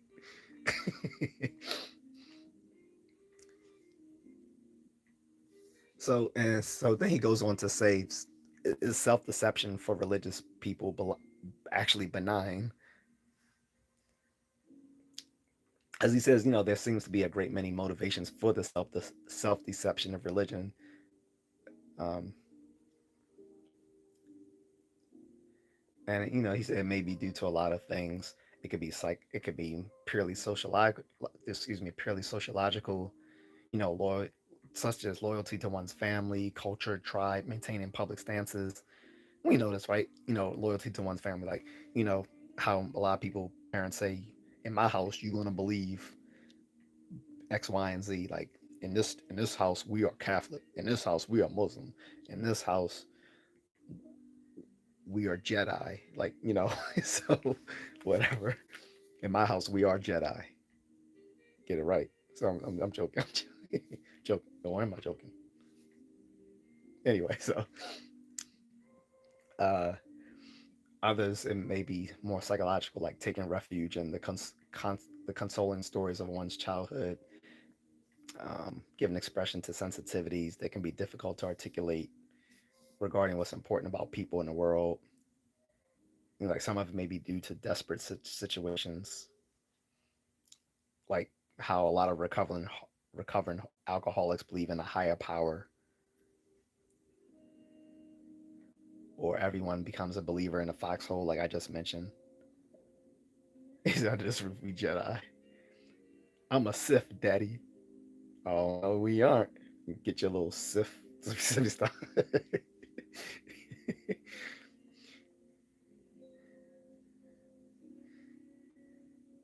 Besides that, a Jedi would never say under this review Jedi because Jedi don't deal in absolutes. But anyway, uh, and he said, one thing many people find satisfying as being part of some emotionally fulfilling community or project that they endorse that goes beyond their own individual lives. And I get that because again, I know of atheists who still, nevertheless, believe believe in secular humanism, which is basically like a non-religion religion.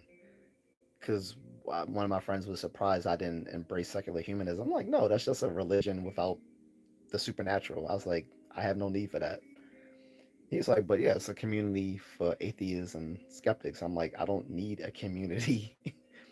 I was like, my belief is basically, it's just based on common sense and rationality. I don't need a community for that. So,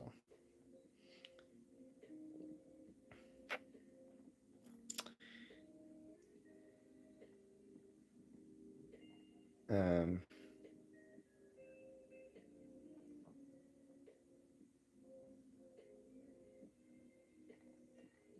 let me skip ahead a bit. I'm almost at the bottom of this, guys. Pause. I had to skip a lot to get there, though.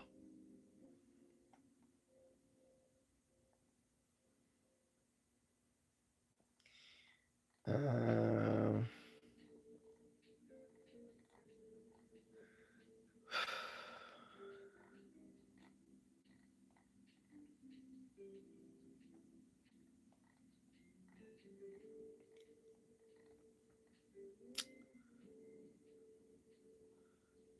so he says there are like two responses one can have to this familiar fact about, you know,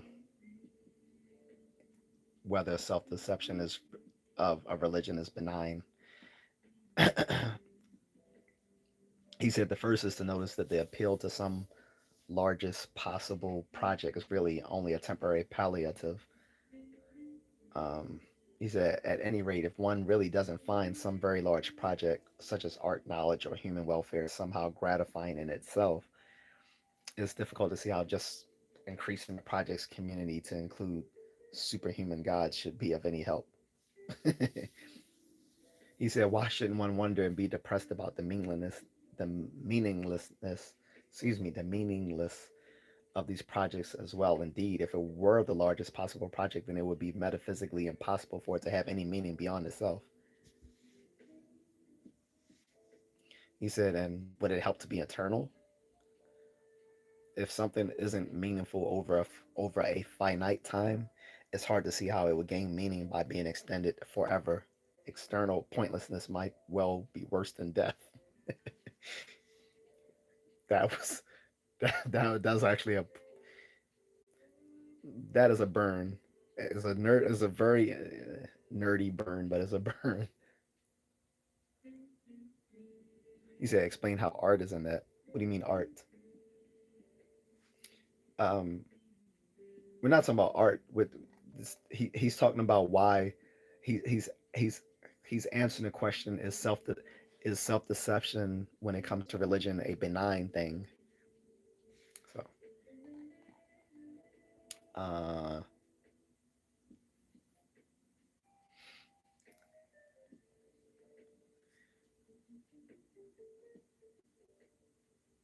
and he talks about how this can lead to certain depression about things. So he said, just so the depressives among us might observe. He said, but while the above consideration may well condemn our lives to necessary meaninglessness, there's nothing logically mandated by depression itself. Being depressed is not the conclusion of any argument. Failing to be depressed even by the worst news in the world isn't irrational. Kind of gets into some political stuff too, which I won't get into here, but you notice that a lot of people on the left seem to be just depressed about a lot of shit, even though it's not personally happening to them. Like they are depressed about things going on all over the world that has no impact on them. Whereas many conservatives seem pretty happy in their own lives, which is psychologically healthier, by the way. But people people on the left find them uncaring because they don't feel remorse and mournful about things beyond their control, which I think is actually healthy to not be depressed and mournful over things outside of your control. And so he already says, yeah, Of course, most human beings are so constituted they do, in fact, get depressed by certain sorts of things, notably the pointlessness of their projects, and especially by the suffering and death of themselves and their friends.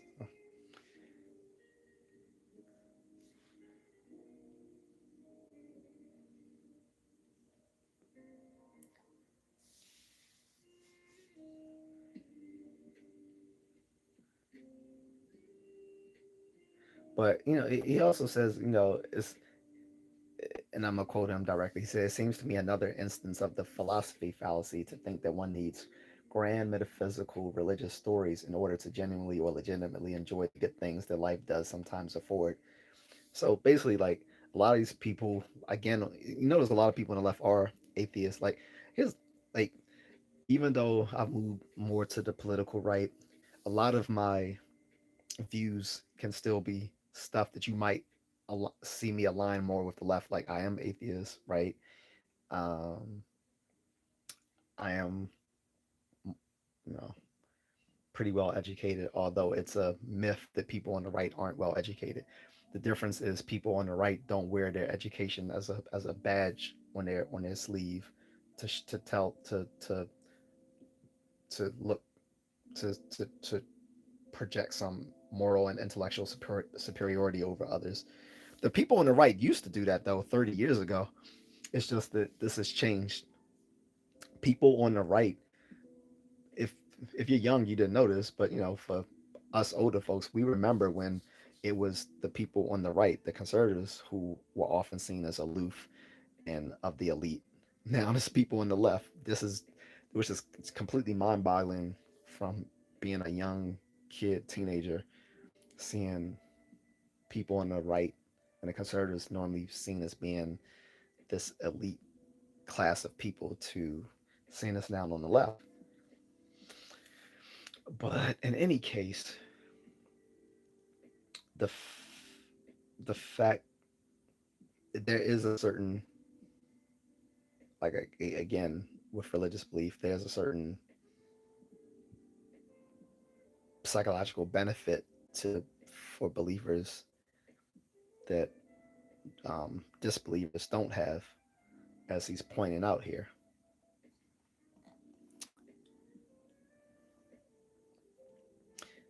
Um, and he says, with regard to our projects, however, there does seem to be a good deal of plasticity.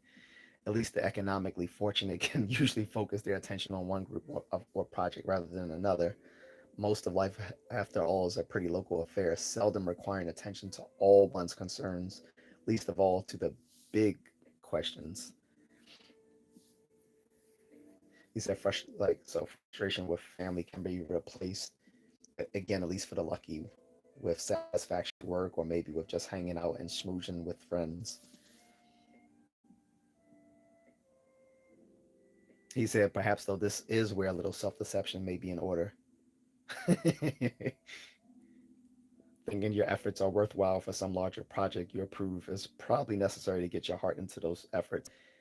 And he goes into talking about this and as it pertains to academics, like thinking that what you're doing in your research and as a as a as a academic actually matters to the larger picture of things when it probably really doesn't. But it's probably good to have that self-deception that you do that to think what you're doing is actually important.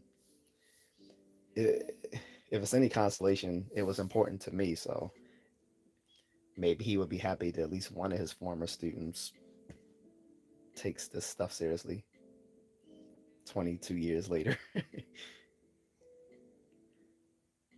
and would take it so seriously to bore all of you into talking about this on a live stream when you could be watching some booties jiggling, so whatever.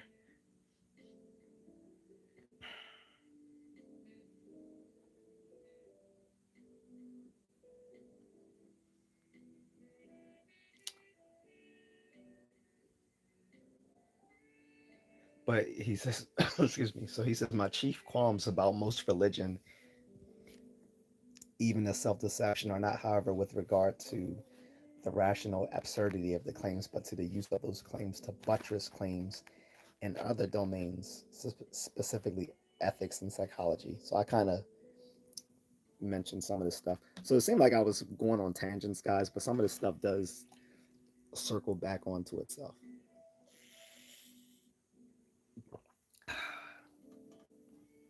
My randomness has my randomness is not completely random.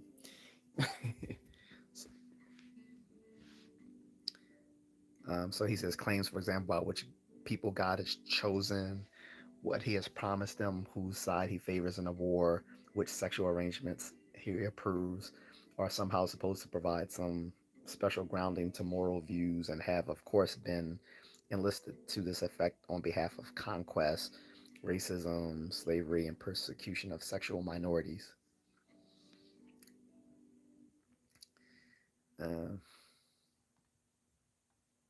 Uh, but he says an equally serious qualm is the way religion often encourages too simple an understanding of ourselves. So, some aspects of religious psychology are, of course, immensely admirable. The Christian concern with a certain serious kind of respect and love, or agape, it's like a old, I think that's an old Greek term for that, agape. And I'm not even sure if I'm pronouncing it correctly. He said, for all human beings, is, I think, onto something interesting and important in our emotional repertoire. And there's certainly much to be said for faith, hope, and charity if they simply involve the virtue of putting a good face on things and hanging in there for yourself and others despite it all. Again, this is why, like I said many times in my live stream, if if you believe something because you take it on faith, I'm not going to challenge you on that.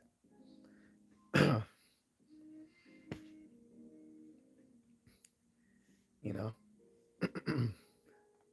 or like if I was to meet someone in in real life, and they have a patently irrational belief or something, but it's something that gives them some sort of strength, internal, like some sort of psychological strength or whatever. I'm not going to challenge it. Can you imagine someone being so obtuse to that, someone is in the hospital, and they basically are clinging on to their religious belief that God will make them better despite the contrary, and you're trying to be this hard-nosed rationalist saying, well, that's patently irrational for you to believe in God, especially in this moment of your life where it seemed like he's abandoned you, if he ever existed. Like, who would be that cold to say something like that? Like, if well, maybe if you're autistic, you might, but for anyone who you know cares about other people's feelings, you wouldn't, right? Anyway, uh, so anyway, he says, but too much of traditional religion seems to be based on dangerously simplistic conceptions of human life and its troubles, leading people to see conflicts not in terms of the complex, conflicting interests and situations of the different parties, but rather as a war between good and evil, virtue and sin, good guys and bad guys. In any case, judging from um, such as the Crusades, the Inquisition, the wars of the Reformation, and present day conflicts in Northern Ireland and the Middle East. And for our time, because this was written again about 25 years ago, we can say, like, you know, Ukraine and Russia, China and Taiwan, like, you know, Afghanistan, Somalia, Sudan, so on and so on and so on.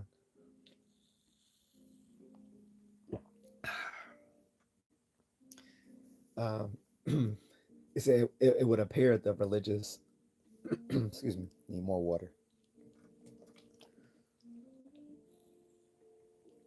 He said it would appear that religious affiliation and these sorts of simplistic categories play as much in the role of the horrors of the world as any of the standard quote unquote sins, pride, avarice, adultery, per se.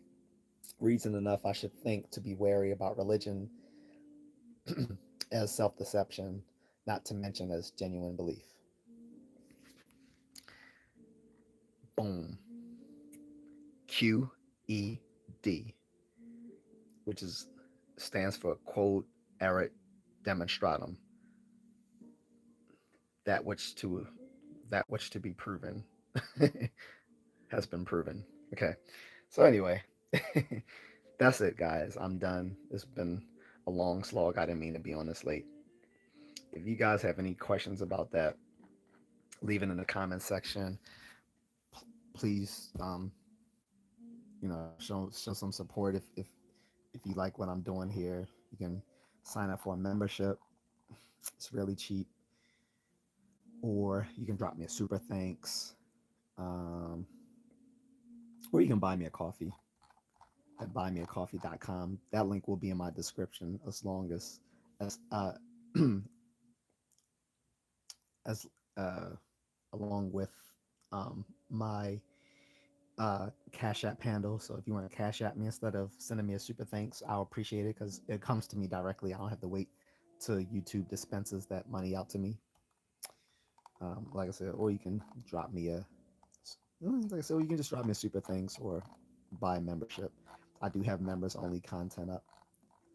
But if you have further questions on this, go ahead and you know go ahead and send that to me in the comment section, or you can email me. Uh, and if you want more stuff like that, let me know as well. If it was too dry, let me know. I'll respond to that stuff. If you want me to continue with the logical fallacies from a day ago, let me know. Other than that, that's it. Thanks for Moonlit um, helping me um, moderate the chat. I'm out, guys. Take it easy and thank you. Please like, share, and subscribe if you can. If you can afford to, support the channel, you can just give me a like, share, and a subscribe. That will do a lot. Subscribing to the channel helps me a lot. Liking the videos helps me a lot. Um, Sharing it helps a lot. None of that costs you a dime. All right. Thanks, guys. Peace out.